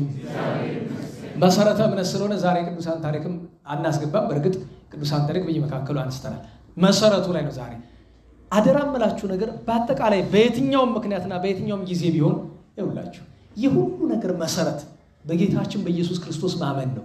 በጌታችን በኢየሱስ ክርስቶስ የማያምን ሰው በእግዚአብሔር አንድነት ሶስትነት ማመን አይችልም። ክርስቲያንም አይደለም። እርሱ እግዚአብሔር ነው። እርሱ እኛን አድኖናል። ይውላችሁ እግዚአብሔር ነው ስንል ስጋችን መዋሃዱን ረስተን አይደለም። እንዴት ዋላችሁ? ስጋችን እንደተዋሃደ እናምናለን በሉ። ስጋችን እንደተዋሃደ በየጥቂቱ እንዳደገ እንደተራበ እንደተጠማ መከራ እንደተቀበለ እንደሞተ ይሄን ሁሉ የምናምነው ግን በመለኮቱ ሳይሆን በተዋህደው ስጋ። መለኮት ብቻውን ሳይሆን መለኮት አይራብ አይጠማ አይራብ። ስለዚህ ይሄ ሁሉ ግፍ የተቀበለ ስለኛ ሆኖ ግን የተደረገ በተዋህደው ስጋ ነው። ስጋችን ስለተዋሃደ የሁሉ ነገር ስለተደረገ ጌታችንን ሎቱ ስብሐት አማላጅ አንለውም። እርሱ ሲያዝን ሲያልቅ ቅዱስ ሴሬኒዮስ ሃይማኖተ አበው አንብቡት። እርሱ ተራበ እንደሚባለው ዮሐንስ ወልደ ነጎድጓድን በቅዳሴው ተናግሮታል። እርሱ ተራበ ተብሎለት ግን 5000 ሰዎችን የአምስት ገበያ ሰዎችን ያጠግብ ነበር። ካህሌ ሁሉ ነው። እርሱ አንቀላፋ ተብሎ ግን አንቀላፋ ቢባልም ዓለምን በመሃል እጁ ይዞ ያለ እርሱ ነው። በየጥቂቱ አደገ ቢባልም በማህፀን ህፃናትን በዚያ ሰዓት የሚፈጥሩ ሰዎች የማይገባቸው በእመቤታችን ማህፀን ሆኖ ፍጥረትን የሚመግብ እሱ ሆኖ ማስተዋል አይችሉም። ሰዎች ሰውነቱን ብቻ ለማስተዋል ይሞክሩ። እኛ ሰውነቱን ብቻ አይደለም የምናይ፣ አምላክነቱን ብቻ አይደለም ተዋሂዶውን ነው የምናይ። እንዴት ዋላችሁ? ተዋሂዶውን ነው የምናይ። ግን ተዋሂዶ ምንታዌን አጠፋት ብለን ስንል አምላክነቱን አስለቅቆ ማለት አይደለም። እንኳን አምላክነቱ ይቅርና የተዋሃደው ስጋ እንኳን ሰውነቱን ለቋል።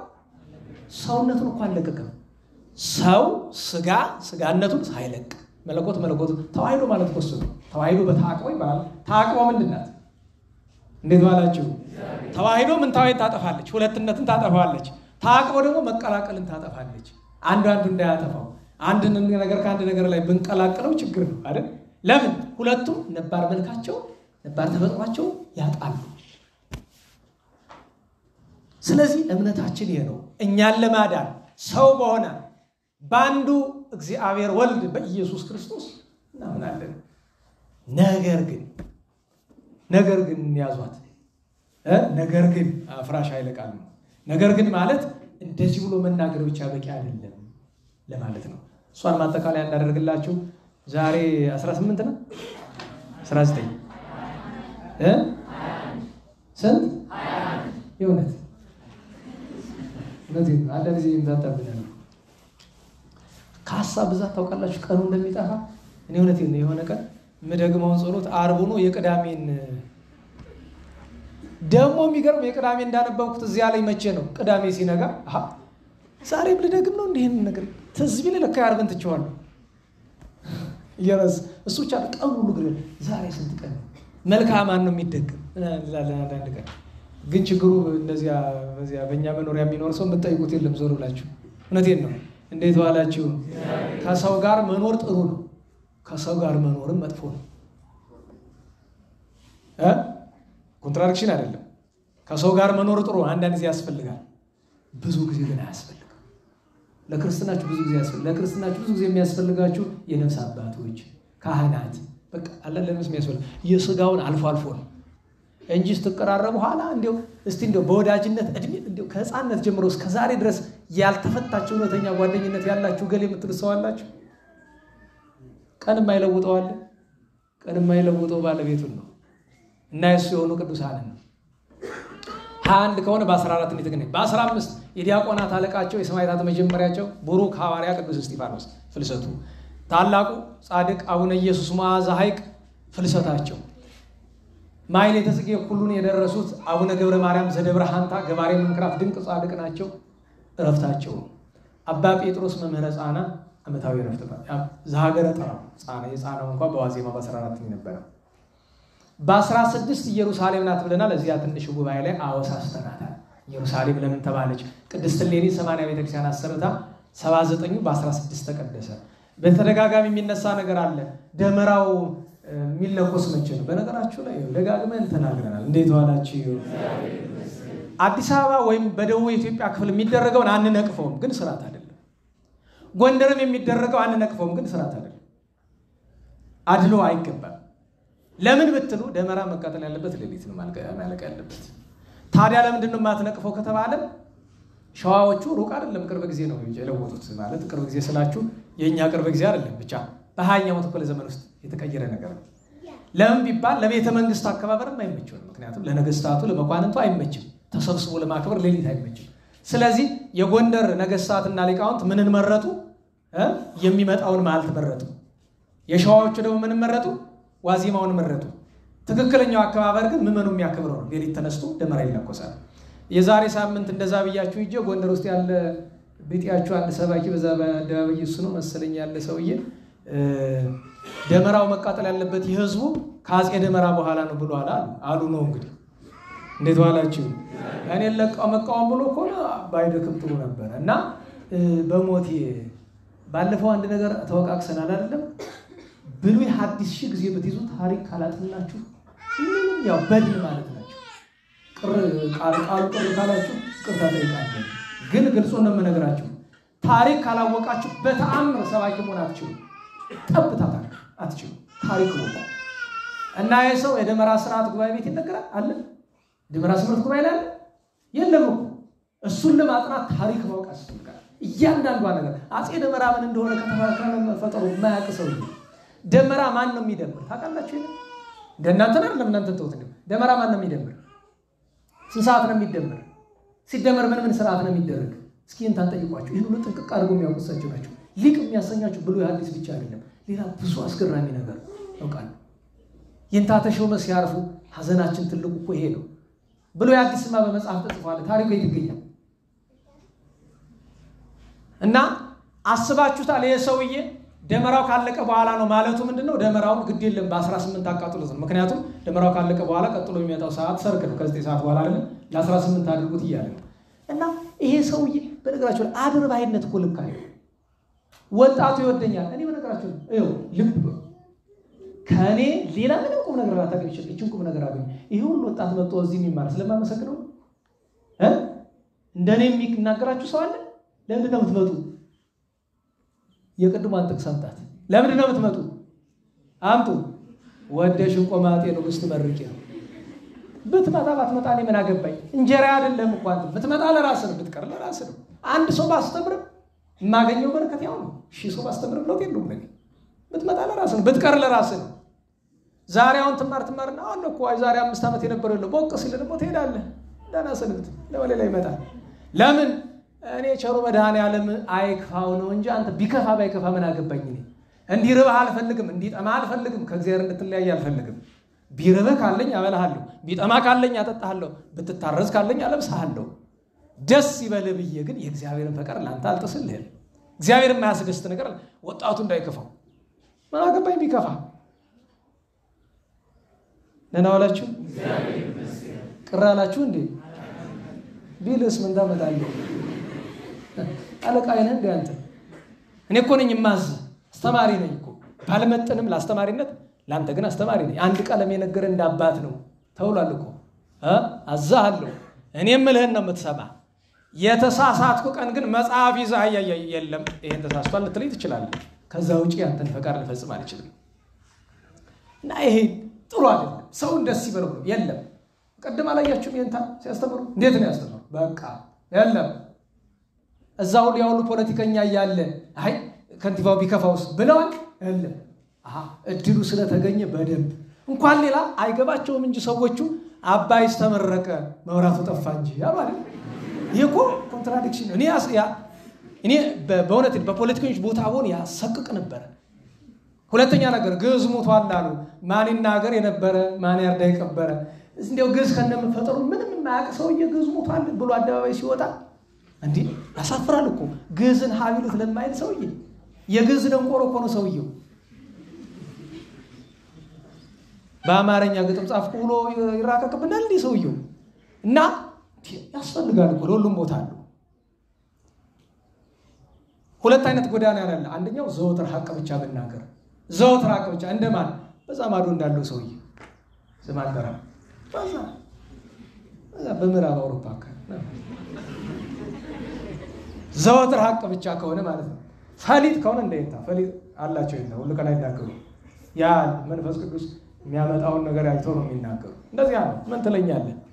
እንዴት ዋላችሁ? ስለ ሰንደቅ ዓላማ ማን ደፍሮ ይናገር ነበረ? እኔማ ስንት ለፈለፍኩኝ፣ ግን ተርታ ሰው ነኝና ሙያም አልዘጋ ሆንኩኝ። ለዚያ ነው በቀደም ደስ አለኝ። ቀድቻታለሁ። ትተላለፋለች ገና በደንብ እንድትሰማ ነው ማረጋት። የእሳቸውን ትምህርት ታዲያስ ያስፈልጋል። ለምን? ኃይል አለው። አስባችሁታል?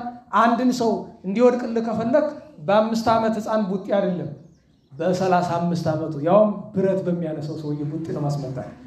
የኔ 5 ዓመት ህፃን ነው ክንዴ፣ መንፈሳዊ ክንዴ ማለት ነው። እሱን እኮ ነው ማስተዋል ይገባል።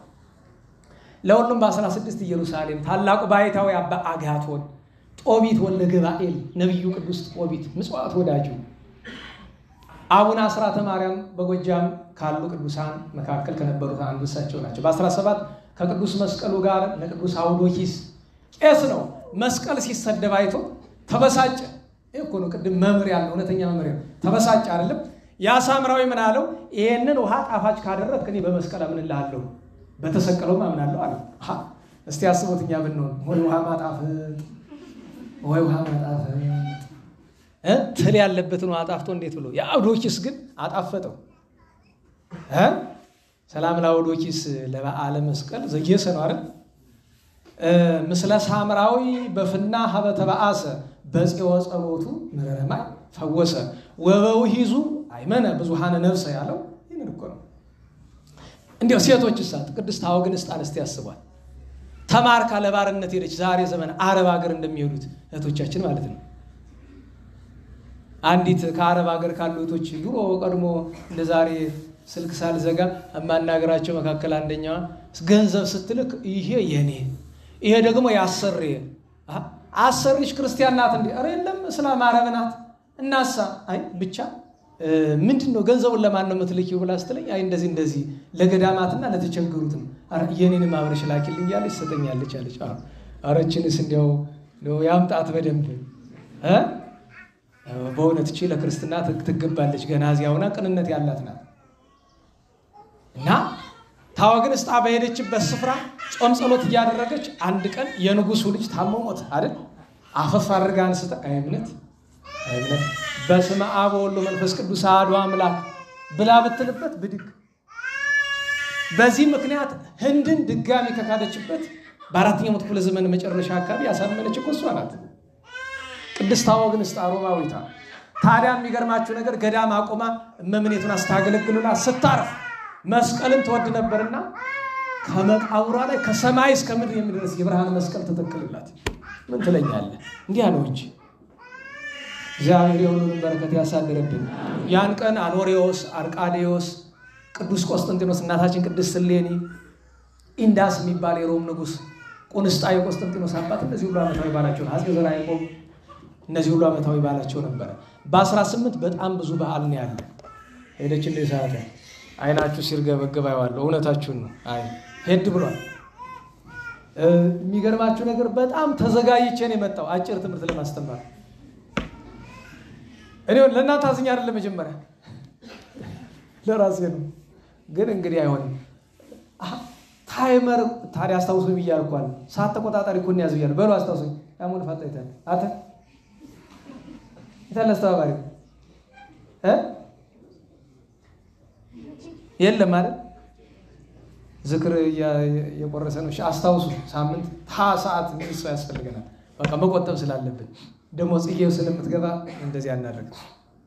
በ18 የበዓል ስም ብቻ ነው መቆጥርላችሁ። 21 በዓል ብለን የለ ታላቁ ሐዋርያ አቡነ ዮስጣቴዎስ። እኔ አቡነ ዮስጣቴዎስ አስችለኝም አንዲት ነገር ልንገራችሁ። አቡነ ዮስጣቴዎስ ወደ 2 ጊዜ ኢየሩሳሌም ሄደው በ3ኛው ወደ አርማንያ ሲሄዱ አቡነ አብሳዲን አበምኔት አድርገው ደቀ መዛሙርቱን ሁሉ እሳት አነደዱና ፍም እንዲጥል አደረጉና እንጨቱን እዚያ ተረኳሹን አስቀምጡ። እሳቱ ይነዳል። አባታችን ምንድነው እቺ እሳት የጠፋች ቀን እኔ ወደ ፈጣሪ ሄጃለሁ ብሎ አላቸው። ለ15 ዓመት ያ እሳት ይነዳል ዝም ብሎ ገዳሙ።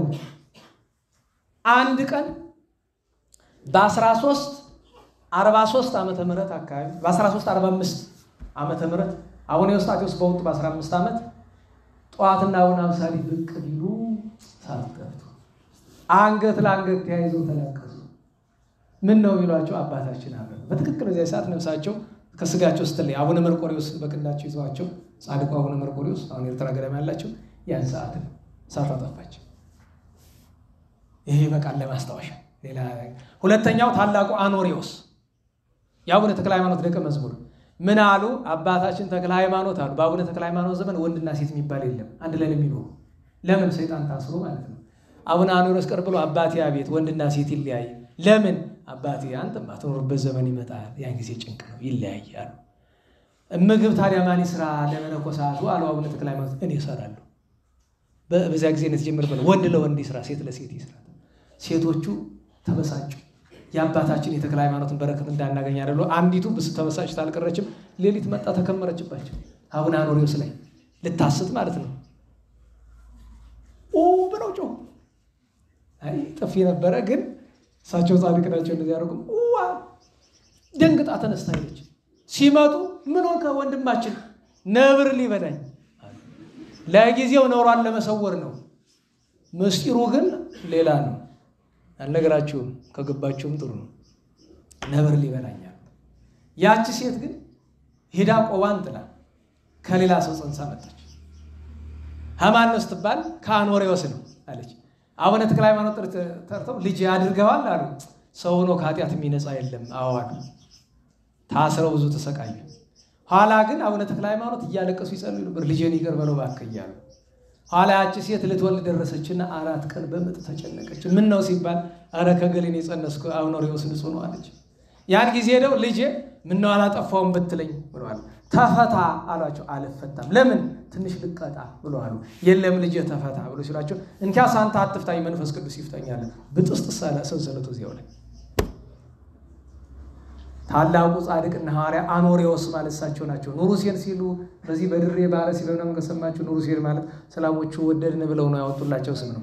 ዛሬ ግን ኑሩሴን የሚባል የእስላም ትልቅ ሰው ነበረ ብሎ ታሪክ ቀይረው ያወራሉ። ልብስታቸው መድኃኒዓለም አቡነ አኖሪዎስ ናቸው። እዚህ በኋላ ታሪክ የለም። ሶስተኛ ማርያ ያዕቆብ ግብፃዊ። አራተኛ ያን ቀን ቅዱስ መስቀል ዓመታዊ በዓሉ ነበረ። አምስተኛ ቅድስት እሌኒ የምትከበረው የዚያን ቀን ነበረ። ስድስተኛ ሰማዕቱ ቅዱስ መርቆሬዎስ፣ ሁለተኛው መርቆሬዎስ የሚባለው። ሰባተኛው ሐዋርያው ቅዱስ ቶማስ ያን ቀን ነበረ። ስምንተኛ በአፄ ዘርዓ ያዕቆብ ዘመን ገዳማዊ ቅዱስና ሊቅ የነበሩ ከንጉሱ አዋጅ ውስጥ ንዋያተ ቅድሳትን የሰረቀ በሞት ይቀጣ፣ በተለይ መጻሕፍት ቅዱሳን መጻሕፍት የሰረቀ ብሎ አዋጅ ያስወጡት አባት።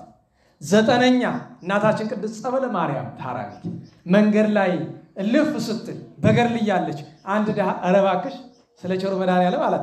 ተዘከረችው። ቁስል ስል ብሏል። ኧረ ተሸከሚ ይደክሞኛል አላት። ተሸክማው ስትሄድ እግሩ ተፈታ፣ ቁስሉ ዳነ። ችንካር አየች። መድኃኒዓለምን ነበር የተሸከመች። ሴቶች እኮ ለዚህ ማዕረግ ደርሰዋል።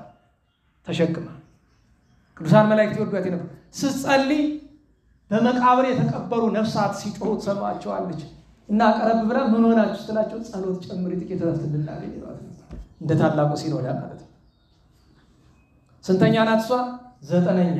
10ኛ ቀሲስ እስጢፋኖስ፣ 11ኛ ነኪጣ ሰማዕት፣ 12ኛ አባ ፊላታውስ መንከራዊ፣ 13ኛ አባ ነው ባሕታዊ። አምጡ እንጂ 14ኛ በሉ። ኧረ ተናገሩ አፍጥኑ። አባ ቶማስ፣ አባ አትናቴዎስ፣ አባ ኤፍሬም፣ አባ ፊኖሞስ፣ ቅዱስ ሰልሆን፣ ቅዱስ አክሳኤልስ፣ ቅዱስ ይስሐቅ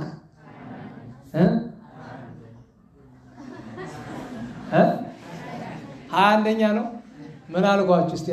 አዎ ማህበራነ አቦሊ 60 ሰማዕታት 21 በዓል ማለት ይሄ ነው። በ19 ቂርቆስ ገዳማዊ ቅዱስ ጎርጎርዮስ ዘአርማንያ ከ318 አንዱ እናታችን ቅድስት ሮማነ ወርቅ እዚያኛው እንተርክ ይሆናል። ቅድስት ሮማነ ወርቅ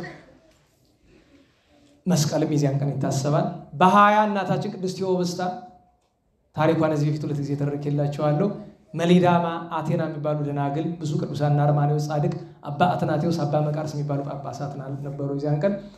ዛሬ በ21 318 ቅዱሳን ሊቃውንት፣ ብዙሃን ማርያም ማለት እሱ ነው። 318 ቅዱሳን ሊቃውንት፣ ቅዱስ ጢባሪዎስ ከ72 አርድእት፣ ቅዱስ ቆጵርያኖስ ጠንቋይ የነበረውና በኋላ የቱኒዚያ የካርቴጅ ቅርጣግና ጳጳስ የሆነው ኋላ ሰማዕትነት የተቀበለው ሰይጣን የሚፈራት ቅድስት እናታችን ዮስቴና ለዛቲ ቅድስት በሀበ ጸጉዑ ስማ ከመንተዲስ ተዘሮ መስቲማ የሚለው እሷ እና ዛሬ ስድስቱ ቅዱሳን የገዳመ ጎርጎር ባሕታውያን የግራኝን ዘመን አልፎ ከሱስንዮስ ደርሰው የሱስንዮስ መላስ ሲመለስ አብረው የነበሩ ቅዱሳን ናቸው። ስድስቱ 600 ደቀ መዛሙርት ነበራቸው። 606 ቅዱሳን ተሰውረዋል። ሞት አልቀመሳቸው አላገኛቸው። ታዲያ ስማቸው ትንሽ ግራ የሚያጋባ ነው። የመጀመሪያው ችግር የለውም አባ መራዊ ነው። ሁለተኛውም ደህና ነው አባ ሙሴ ነው። ከዚህ በኋላ ነው የሚመጣ ችግሩ። ሶስተኛው አባ ሙአብራ ነው። አራተኛው አባ አላሽኝ ነው። አምስተኛው አባ ምሶሶ ነው። ስድስተኛው ግን ለመጸለይ እየቀበደኝ ነው እዚያ ስደርስ። ስድስተኛው ስም ማን ነው? አባ ደንቆሮ ነው። እንግዲህ አስቡት አባ ደንቆሮ የሚባሉ ጻድቅ አሉ። ለምን ቢባል ደንቆሮ ብሂል ጽምው ብሎ እኮ መጽሐፍ አይደለም ጽምው ማን ራሳቸው አውጡ ስም እኮ ደንቆሮ በሉኝ ነው። አባላሉ መሆናቸውና ማን እንደበለው ሲባሉ ደንቆሮ በሉኝ ነው በራሳቸው ብቻ ነው። ልክ አቃቤ ሰዓት ከብቴ እያሉ ይሰድቧቸው ስለነበረ ከብቴ ተብለው እሳቸው ፈልገውት በዛው እንደቀሩ ማለት ነው። እግዚአብሔር የሁሉንም በረከት ያሳድርብን። ዛሬ መስቀሉ ግሸን የገባበት አፄ ዘርዓ ያዕቆብ ግሸን ደብረ ከርቤን እናስባለን። እመቤታችን እግዝእትነ ማርያም እግዝእተ ኩሉ ፍጥረት እናስባታለን። ማጠቃለያው ታዲያ ምንድነው? በጌታችን በኢየሱስ ክርስቶስ እናምናለን ብለን ስንል አንድ ሰው ሲያምን ግማሽ አይደለም። አንዱን ጥሎ አንዱን አንጠልጥሎ አይሆንም። በጌታችን በኢየሱስ ክርስቶስ የሚያምን በሁሉ ከሁሉ አስቀድሞ የእግዚአብሔርን አንድነት ሶስትነት ማመን አለበት። የእግዚአብሔርን አንድነት ሶስትነት ሳያምን በጌታችን በኢየሱስ ክርስቶስ ማመን አይችልም። ለምን? ከሶስቱ አካላት አንዱ አካል ነው ሰው ይሆነ። አንድ ሁለተኛ በጌታችን ኢየሱስ ክርስቶስ የሚያምን ሰው ቅድም እንደተነጋገርነው እርሱ እግዚአብሔር መሆኑን ማመን አለበት። ቅድም ስናማው የነበረ ሰባኪ አልፎ ሄደ። እድሜው ረጅም ነው አላችሁ። ደመራ ምናምን ብለን ያማነው ሰው ያልፎ ሄደ። እድሜው ረጅም ነው። ስላማነ ይቅርታን ጠይቃለሁ። ጉባኤ ሆኖ ነው እንጂ ሐሜት ነው እኮ አይደል? እና አላችሁ ሐሜት ነው እኮ ቁልጭ ያለ ሐሜት ነው፣ ኃጢአት ነው። መድኃኒዓለም እኔንም ሁላችንም ይማረን። ቃሉ ግን የተናገርኩት ይገባል የሚገባል ለኔ ለራሴ ኃጢአት ነው መናገሬ። የተነገረው ግን ጥሩ ነው። አባቶቻችን ይሉ የለ ቃል እግዚአብሔር ካስተማሩ በኋላ እኔ በድያለሁ፣ ቃሉ ግን ቅዱስ ነው፣ ቃሉን ተቀበሉ፣ እኔ ግን መናገር አይገባኝም ይላል። እንዴት ዋላችሁ? ስለዚህ በጌታችን በኢየሱስ ክርስቶስ የሚያምን እግዚአብሔር መሆኑን ማመን አለበት። ሁለት ሶስተኛ ድንግል ማርያምን ወላዲተ አምላክ ድንግል በክሌ በሁለት ወገን ድንግል የአምላክ እናት ብሎ እርሷን ሳያከብር በጌታችን በኢየሱስ ክርስቶስ እናምናለን ማለት አይችልም። ለምን? ጌታችን ኢየሱስ ክርስቶስ ከማን የተወለደ? የሥጋዌው መሰረት እሷ ናት። እርሷን ሳያምኑ ጌታችን አምናለሁ ማለት አይቻልም። ሌላ ቅዱሳንን ሳያምኑ ቤተክርስቲያንን ሳያምኑ ጌታችን ማመን አይቻልም። ለምን? ቤተክርስቲያን አካሉን ተታምነዋለሁ ትላለህ። ቅዱሳን ምንድን ናቸው? ቅርንጫፎቹ አነ ውእቱ ጉንደዌ ወአንትሙ አይጹቂሁ። ቅርንጫፎቹን ትተ አንድ ዛፍ ቅርንጫፉን ጠልተ ግንዱን ብቻ እንዴት ትወደዋል? አንድ አካል ነው። እሱን ማወቅ ማመን ይገባል። የመጨረሻው ግን በጌታችን ኢየሱስ ክርስቶስ እናምናለን የሚል ሰው ያመኑ ነቢያት ያመኑ ሐዋርያ ጻድቃን ሰማዕታት የኖሩት ኑሮ መኖር ያስፈልጋል። ያመነዘርክ ነው እንደዚህ የምትለው? እንዴት ዋላችሁ? ስጋውን ደግሞ ሳትቀበል ነው እንደዚህ የምትለው? ንስሐ ሳትገባ ነው እንደዚህ የምትለው? ምግባር ትሩፋት ሳትሰራ ነው እንደዚህ የምትለው? እንዴት ብሎ በክርስቶስ ማመን ምንድነው? አባቶቻችን ምን አሉ? ማመን መታመን አለው። ሃይማኖት ስንለሱ አይደለ? ማመን መታመን አለው። መታመን ከሌለ ማመን ወዴት አለ ነው። እንዳትረሷት። እንዴት ዋላችሁ? ያማ እምነት የጴንጤ እምነት ሆነ። በጌታ አምናለሁ ይላል፣ ግን ምግባር አያስፈልግም፣ እምነት ይበቃኛል ይላል። ታዲያ ያዕቆብን እንጠራዋለን። አንተ ታምናለህ፣ አጋንንትን ያምኑ። እንዴ ከሰይጣን በምን ትሻላለህ? አጋንንትም ያምናሉ ወይ ርዕዱ ይንቀጠቀጣሉ። ታዲያ ማጠቃለያው ምንድነው? ስጋ ዘአልቦ መንፈስ በውቱ ስጋ ነፍስ ሲለየው አስከሬን ነው፣ በድን ነው። ከማው ሃይማኖትን ታልባቲ ምግባረ ሰናይ ንጉቲ ይለያል። በጎ ስራ ከሌለ አንተ በጌታችን ኢየሱስ ክርስቶስ አምናለሁ ማለት አትችልም።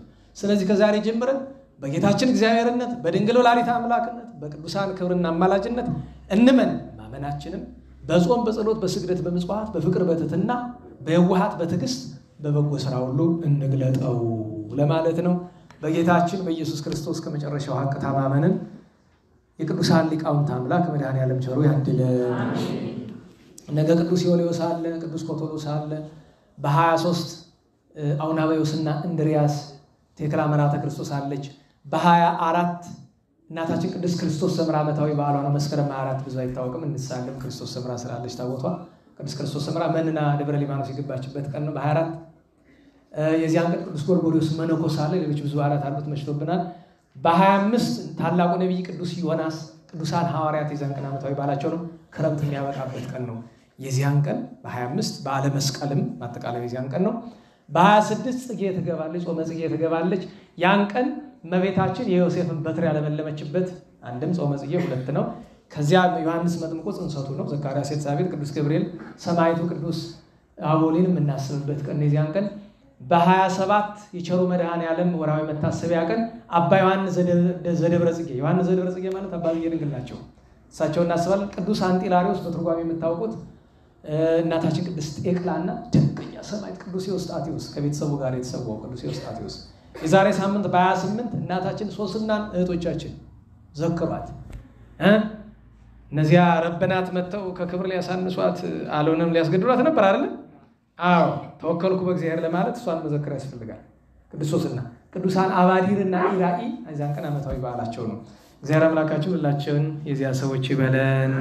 የቅዱሳንን ሁሉ በረከት ያሳድርብን። የእመቤታችን ጣዕመ ፍቅሯን ያሳድርብን። ለምስጋና እንነሳ። ስብሐት ለአብ ስብሐት ለወልድ ስብሐት ለመንፈስ ቅዱስ ስብሐት ለአብ ስብሐት ለወልድ ስብሐት ለመንፈስ ቅዱስ ስብሐት ለአብ ስብሐት ለወልድ ስብሐት ለመንፈስ ቅዱስ ስብሐት ለእግዝእትነ ማርያም ድንግል ወላዲተ አምላክ ስብሐት ለመስቀለ እግዚእነ ኢየሱስ ክርስቶስ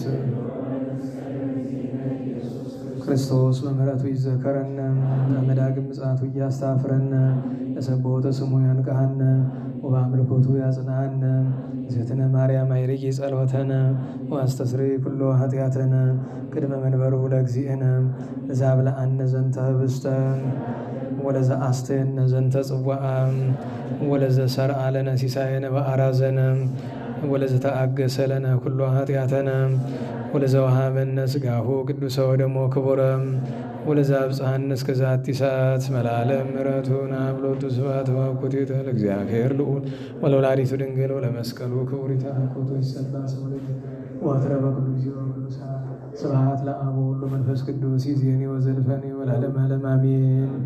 አውሎግሶን አውሎግሶን አውሎግሶን በእንተ አብ ወወልድ ወመንፈስ ቅዱስ አቀበት ለወጡ ቁልቁለት ለወረዱ ወደ ተብለ የተሰባቸው ደረቅ ለነደደባቸው ለረዱ ለተራዱ ለዘከሩ ላዘከሩ ስመ እግዚአብሔር ስመ ማርያም ድንግል ስመ ቅዱሳን ለጠሩ እግዚአብሔር አስበ ቅዱሳን ይሰብልን።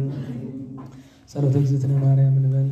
ሰላም ለኪ ዘንሰግድ ለኪ ማርያምን አስተበቋኪ ማርያም ተማይጸነኪ በእንታና መኪ ወያቂማ ወኪ ማይበረኔም ድንግል ባርኪ። ጸሎተ እግዝእትነ ማርያም ድንግል ወላዲተ አምላክ ታቤኑ ሲል እግዚአብሔር ተሐሰይ መንፈስ በአምላኪ ወመድኃኒ እስመሬ ማማላ አመቱ ነው ሚዘስ ያስተበጹኒ ኩሉ ትውልድ እስመ ገብረ ሊተ ኃይል አብያቶ ቅዱስ ስሙ ወሳይሉኒ ለትውልደ ትውልድ ለለ ይፈርቁ ገብረ ኃይለ በመዝራይቱ ዘረው ለለ አቢብሊና ለቦ ወነሰቶም ላየናን መናበርቲሆሙ አይቤሆሙ ለቶተን ማዝገቡም በረከቱ ለሩባን ወፍኖ ሙራቆሙ ለቦላኖ ተወክፉ ለእስራኤል ቁል ሕይወት ዘከረ ሳይሉ ዘይቤሎሙ ለአበዊነ ለአብርሃም ወለዘሩ እስከ ለዓለም ባረከነ ቅድስና ንጽሕና ዘተነፍተን ለማይሰሪው ለሰይጣን እሙሉ መድን ወለተ ብርሃን ኦ መዝገበ በረከት መዝገበ ቅድሳት መዝገበ ንጽሕ መዝገበ ራእይ መዝገበ የዋሃት ባረክነ በእድየኪ በከመ ባረኪ ወለኤፍሬም ፍቁርኪ በበረከተ ወልድኪ ወአብ መንፈስ ቅዱስ ስብሐት ለአብ ወወልድ መንፈስ ቅዱስ ለዓለም ወለዓለመ ዓለም እንደ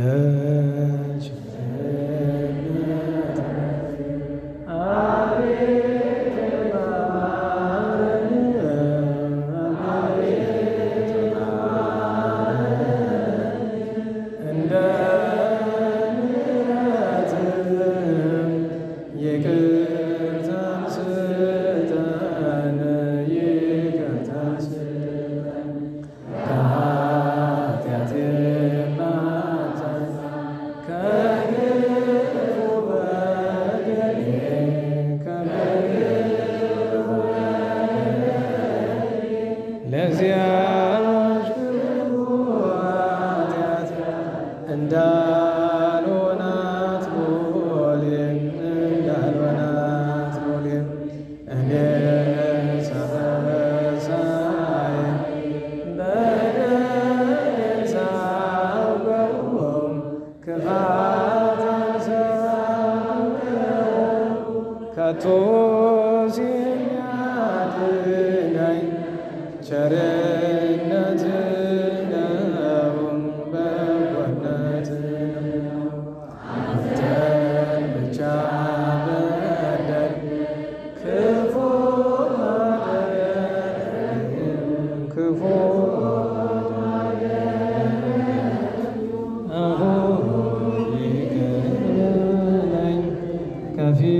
ወድቄ ስለምን አንተን ስማጸን አንተን መውደቄን ተመልከት አምላከ ብርሃን አምላከ ሰላም አሁን ተባርክ ዘንድ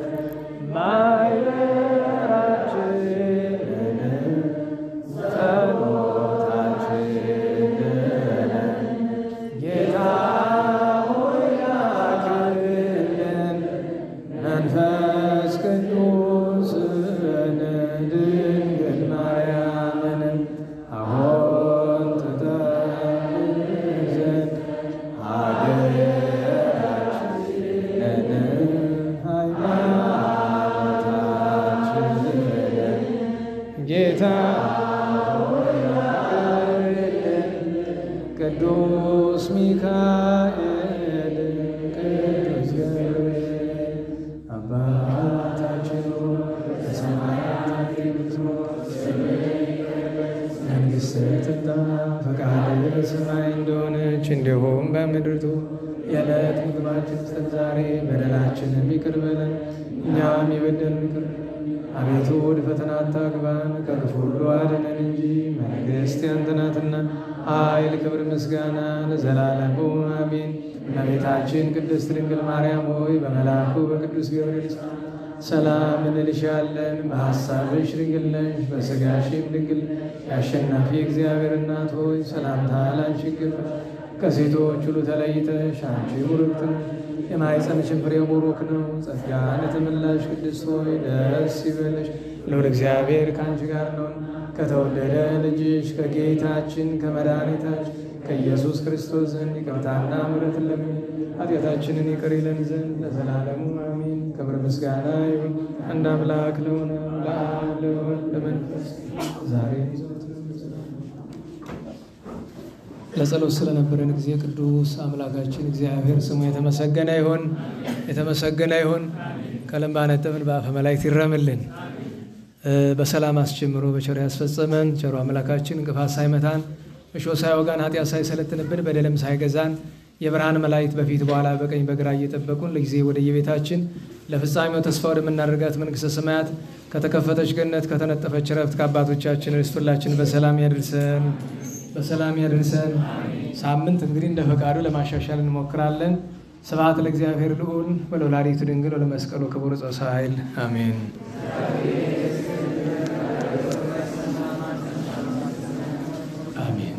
ያው የመሸባቸው እየሄዱ እኛ ጥቂት መንቆይ እንዘምራለን።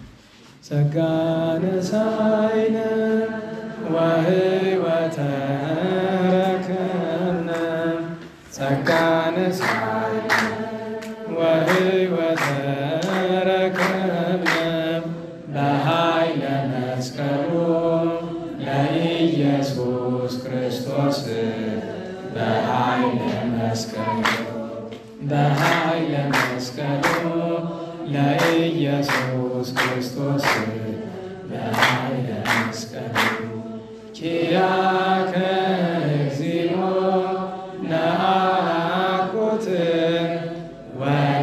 ወንሴብሐከ እግዚአብሔር ኪያከ እግዚኦ ነአኩት ወንሴብሐከ እግዚአብሔር ጸጋን ተቀበል ሕይወትን አገኘን ጸጋን ተቀበል ሕይወትን አገኘን በመስቀሉ ኃይል ለኢየሱስ ክርስቶስ በመስቀሉ ኃይል በመስቀሉ ኃይል ለኢየሱስ ክርስቶስ በመስቀሉ ኃይል አቤቱ አንተን አቤቱ አንተን እናመሰግንሃለን እግዚአብሔር አቤቱ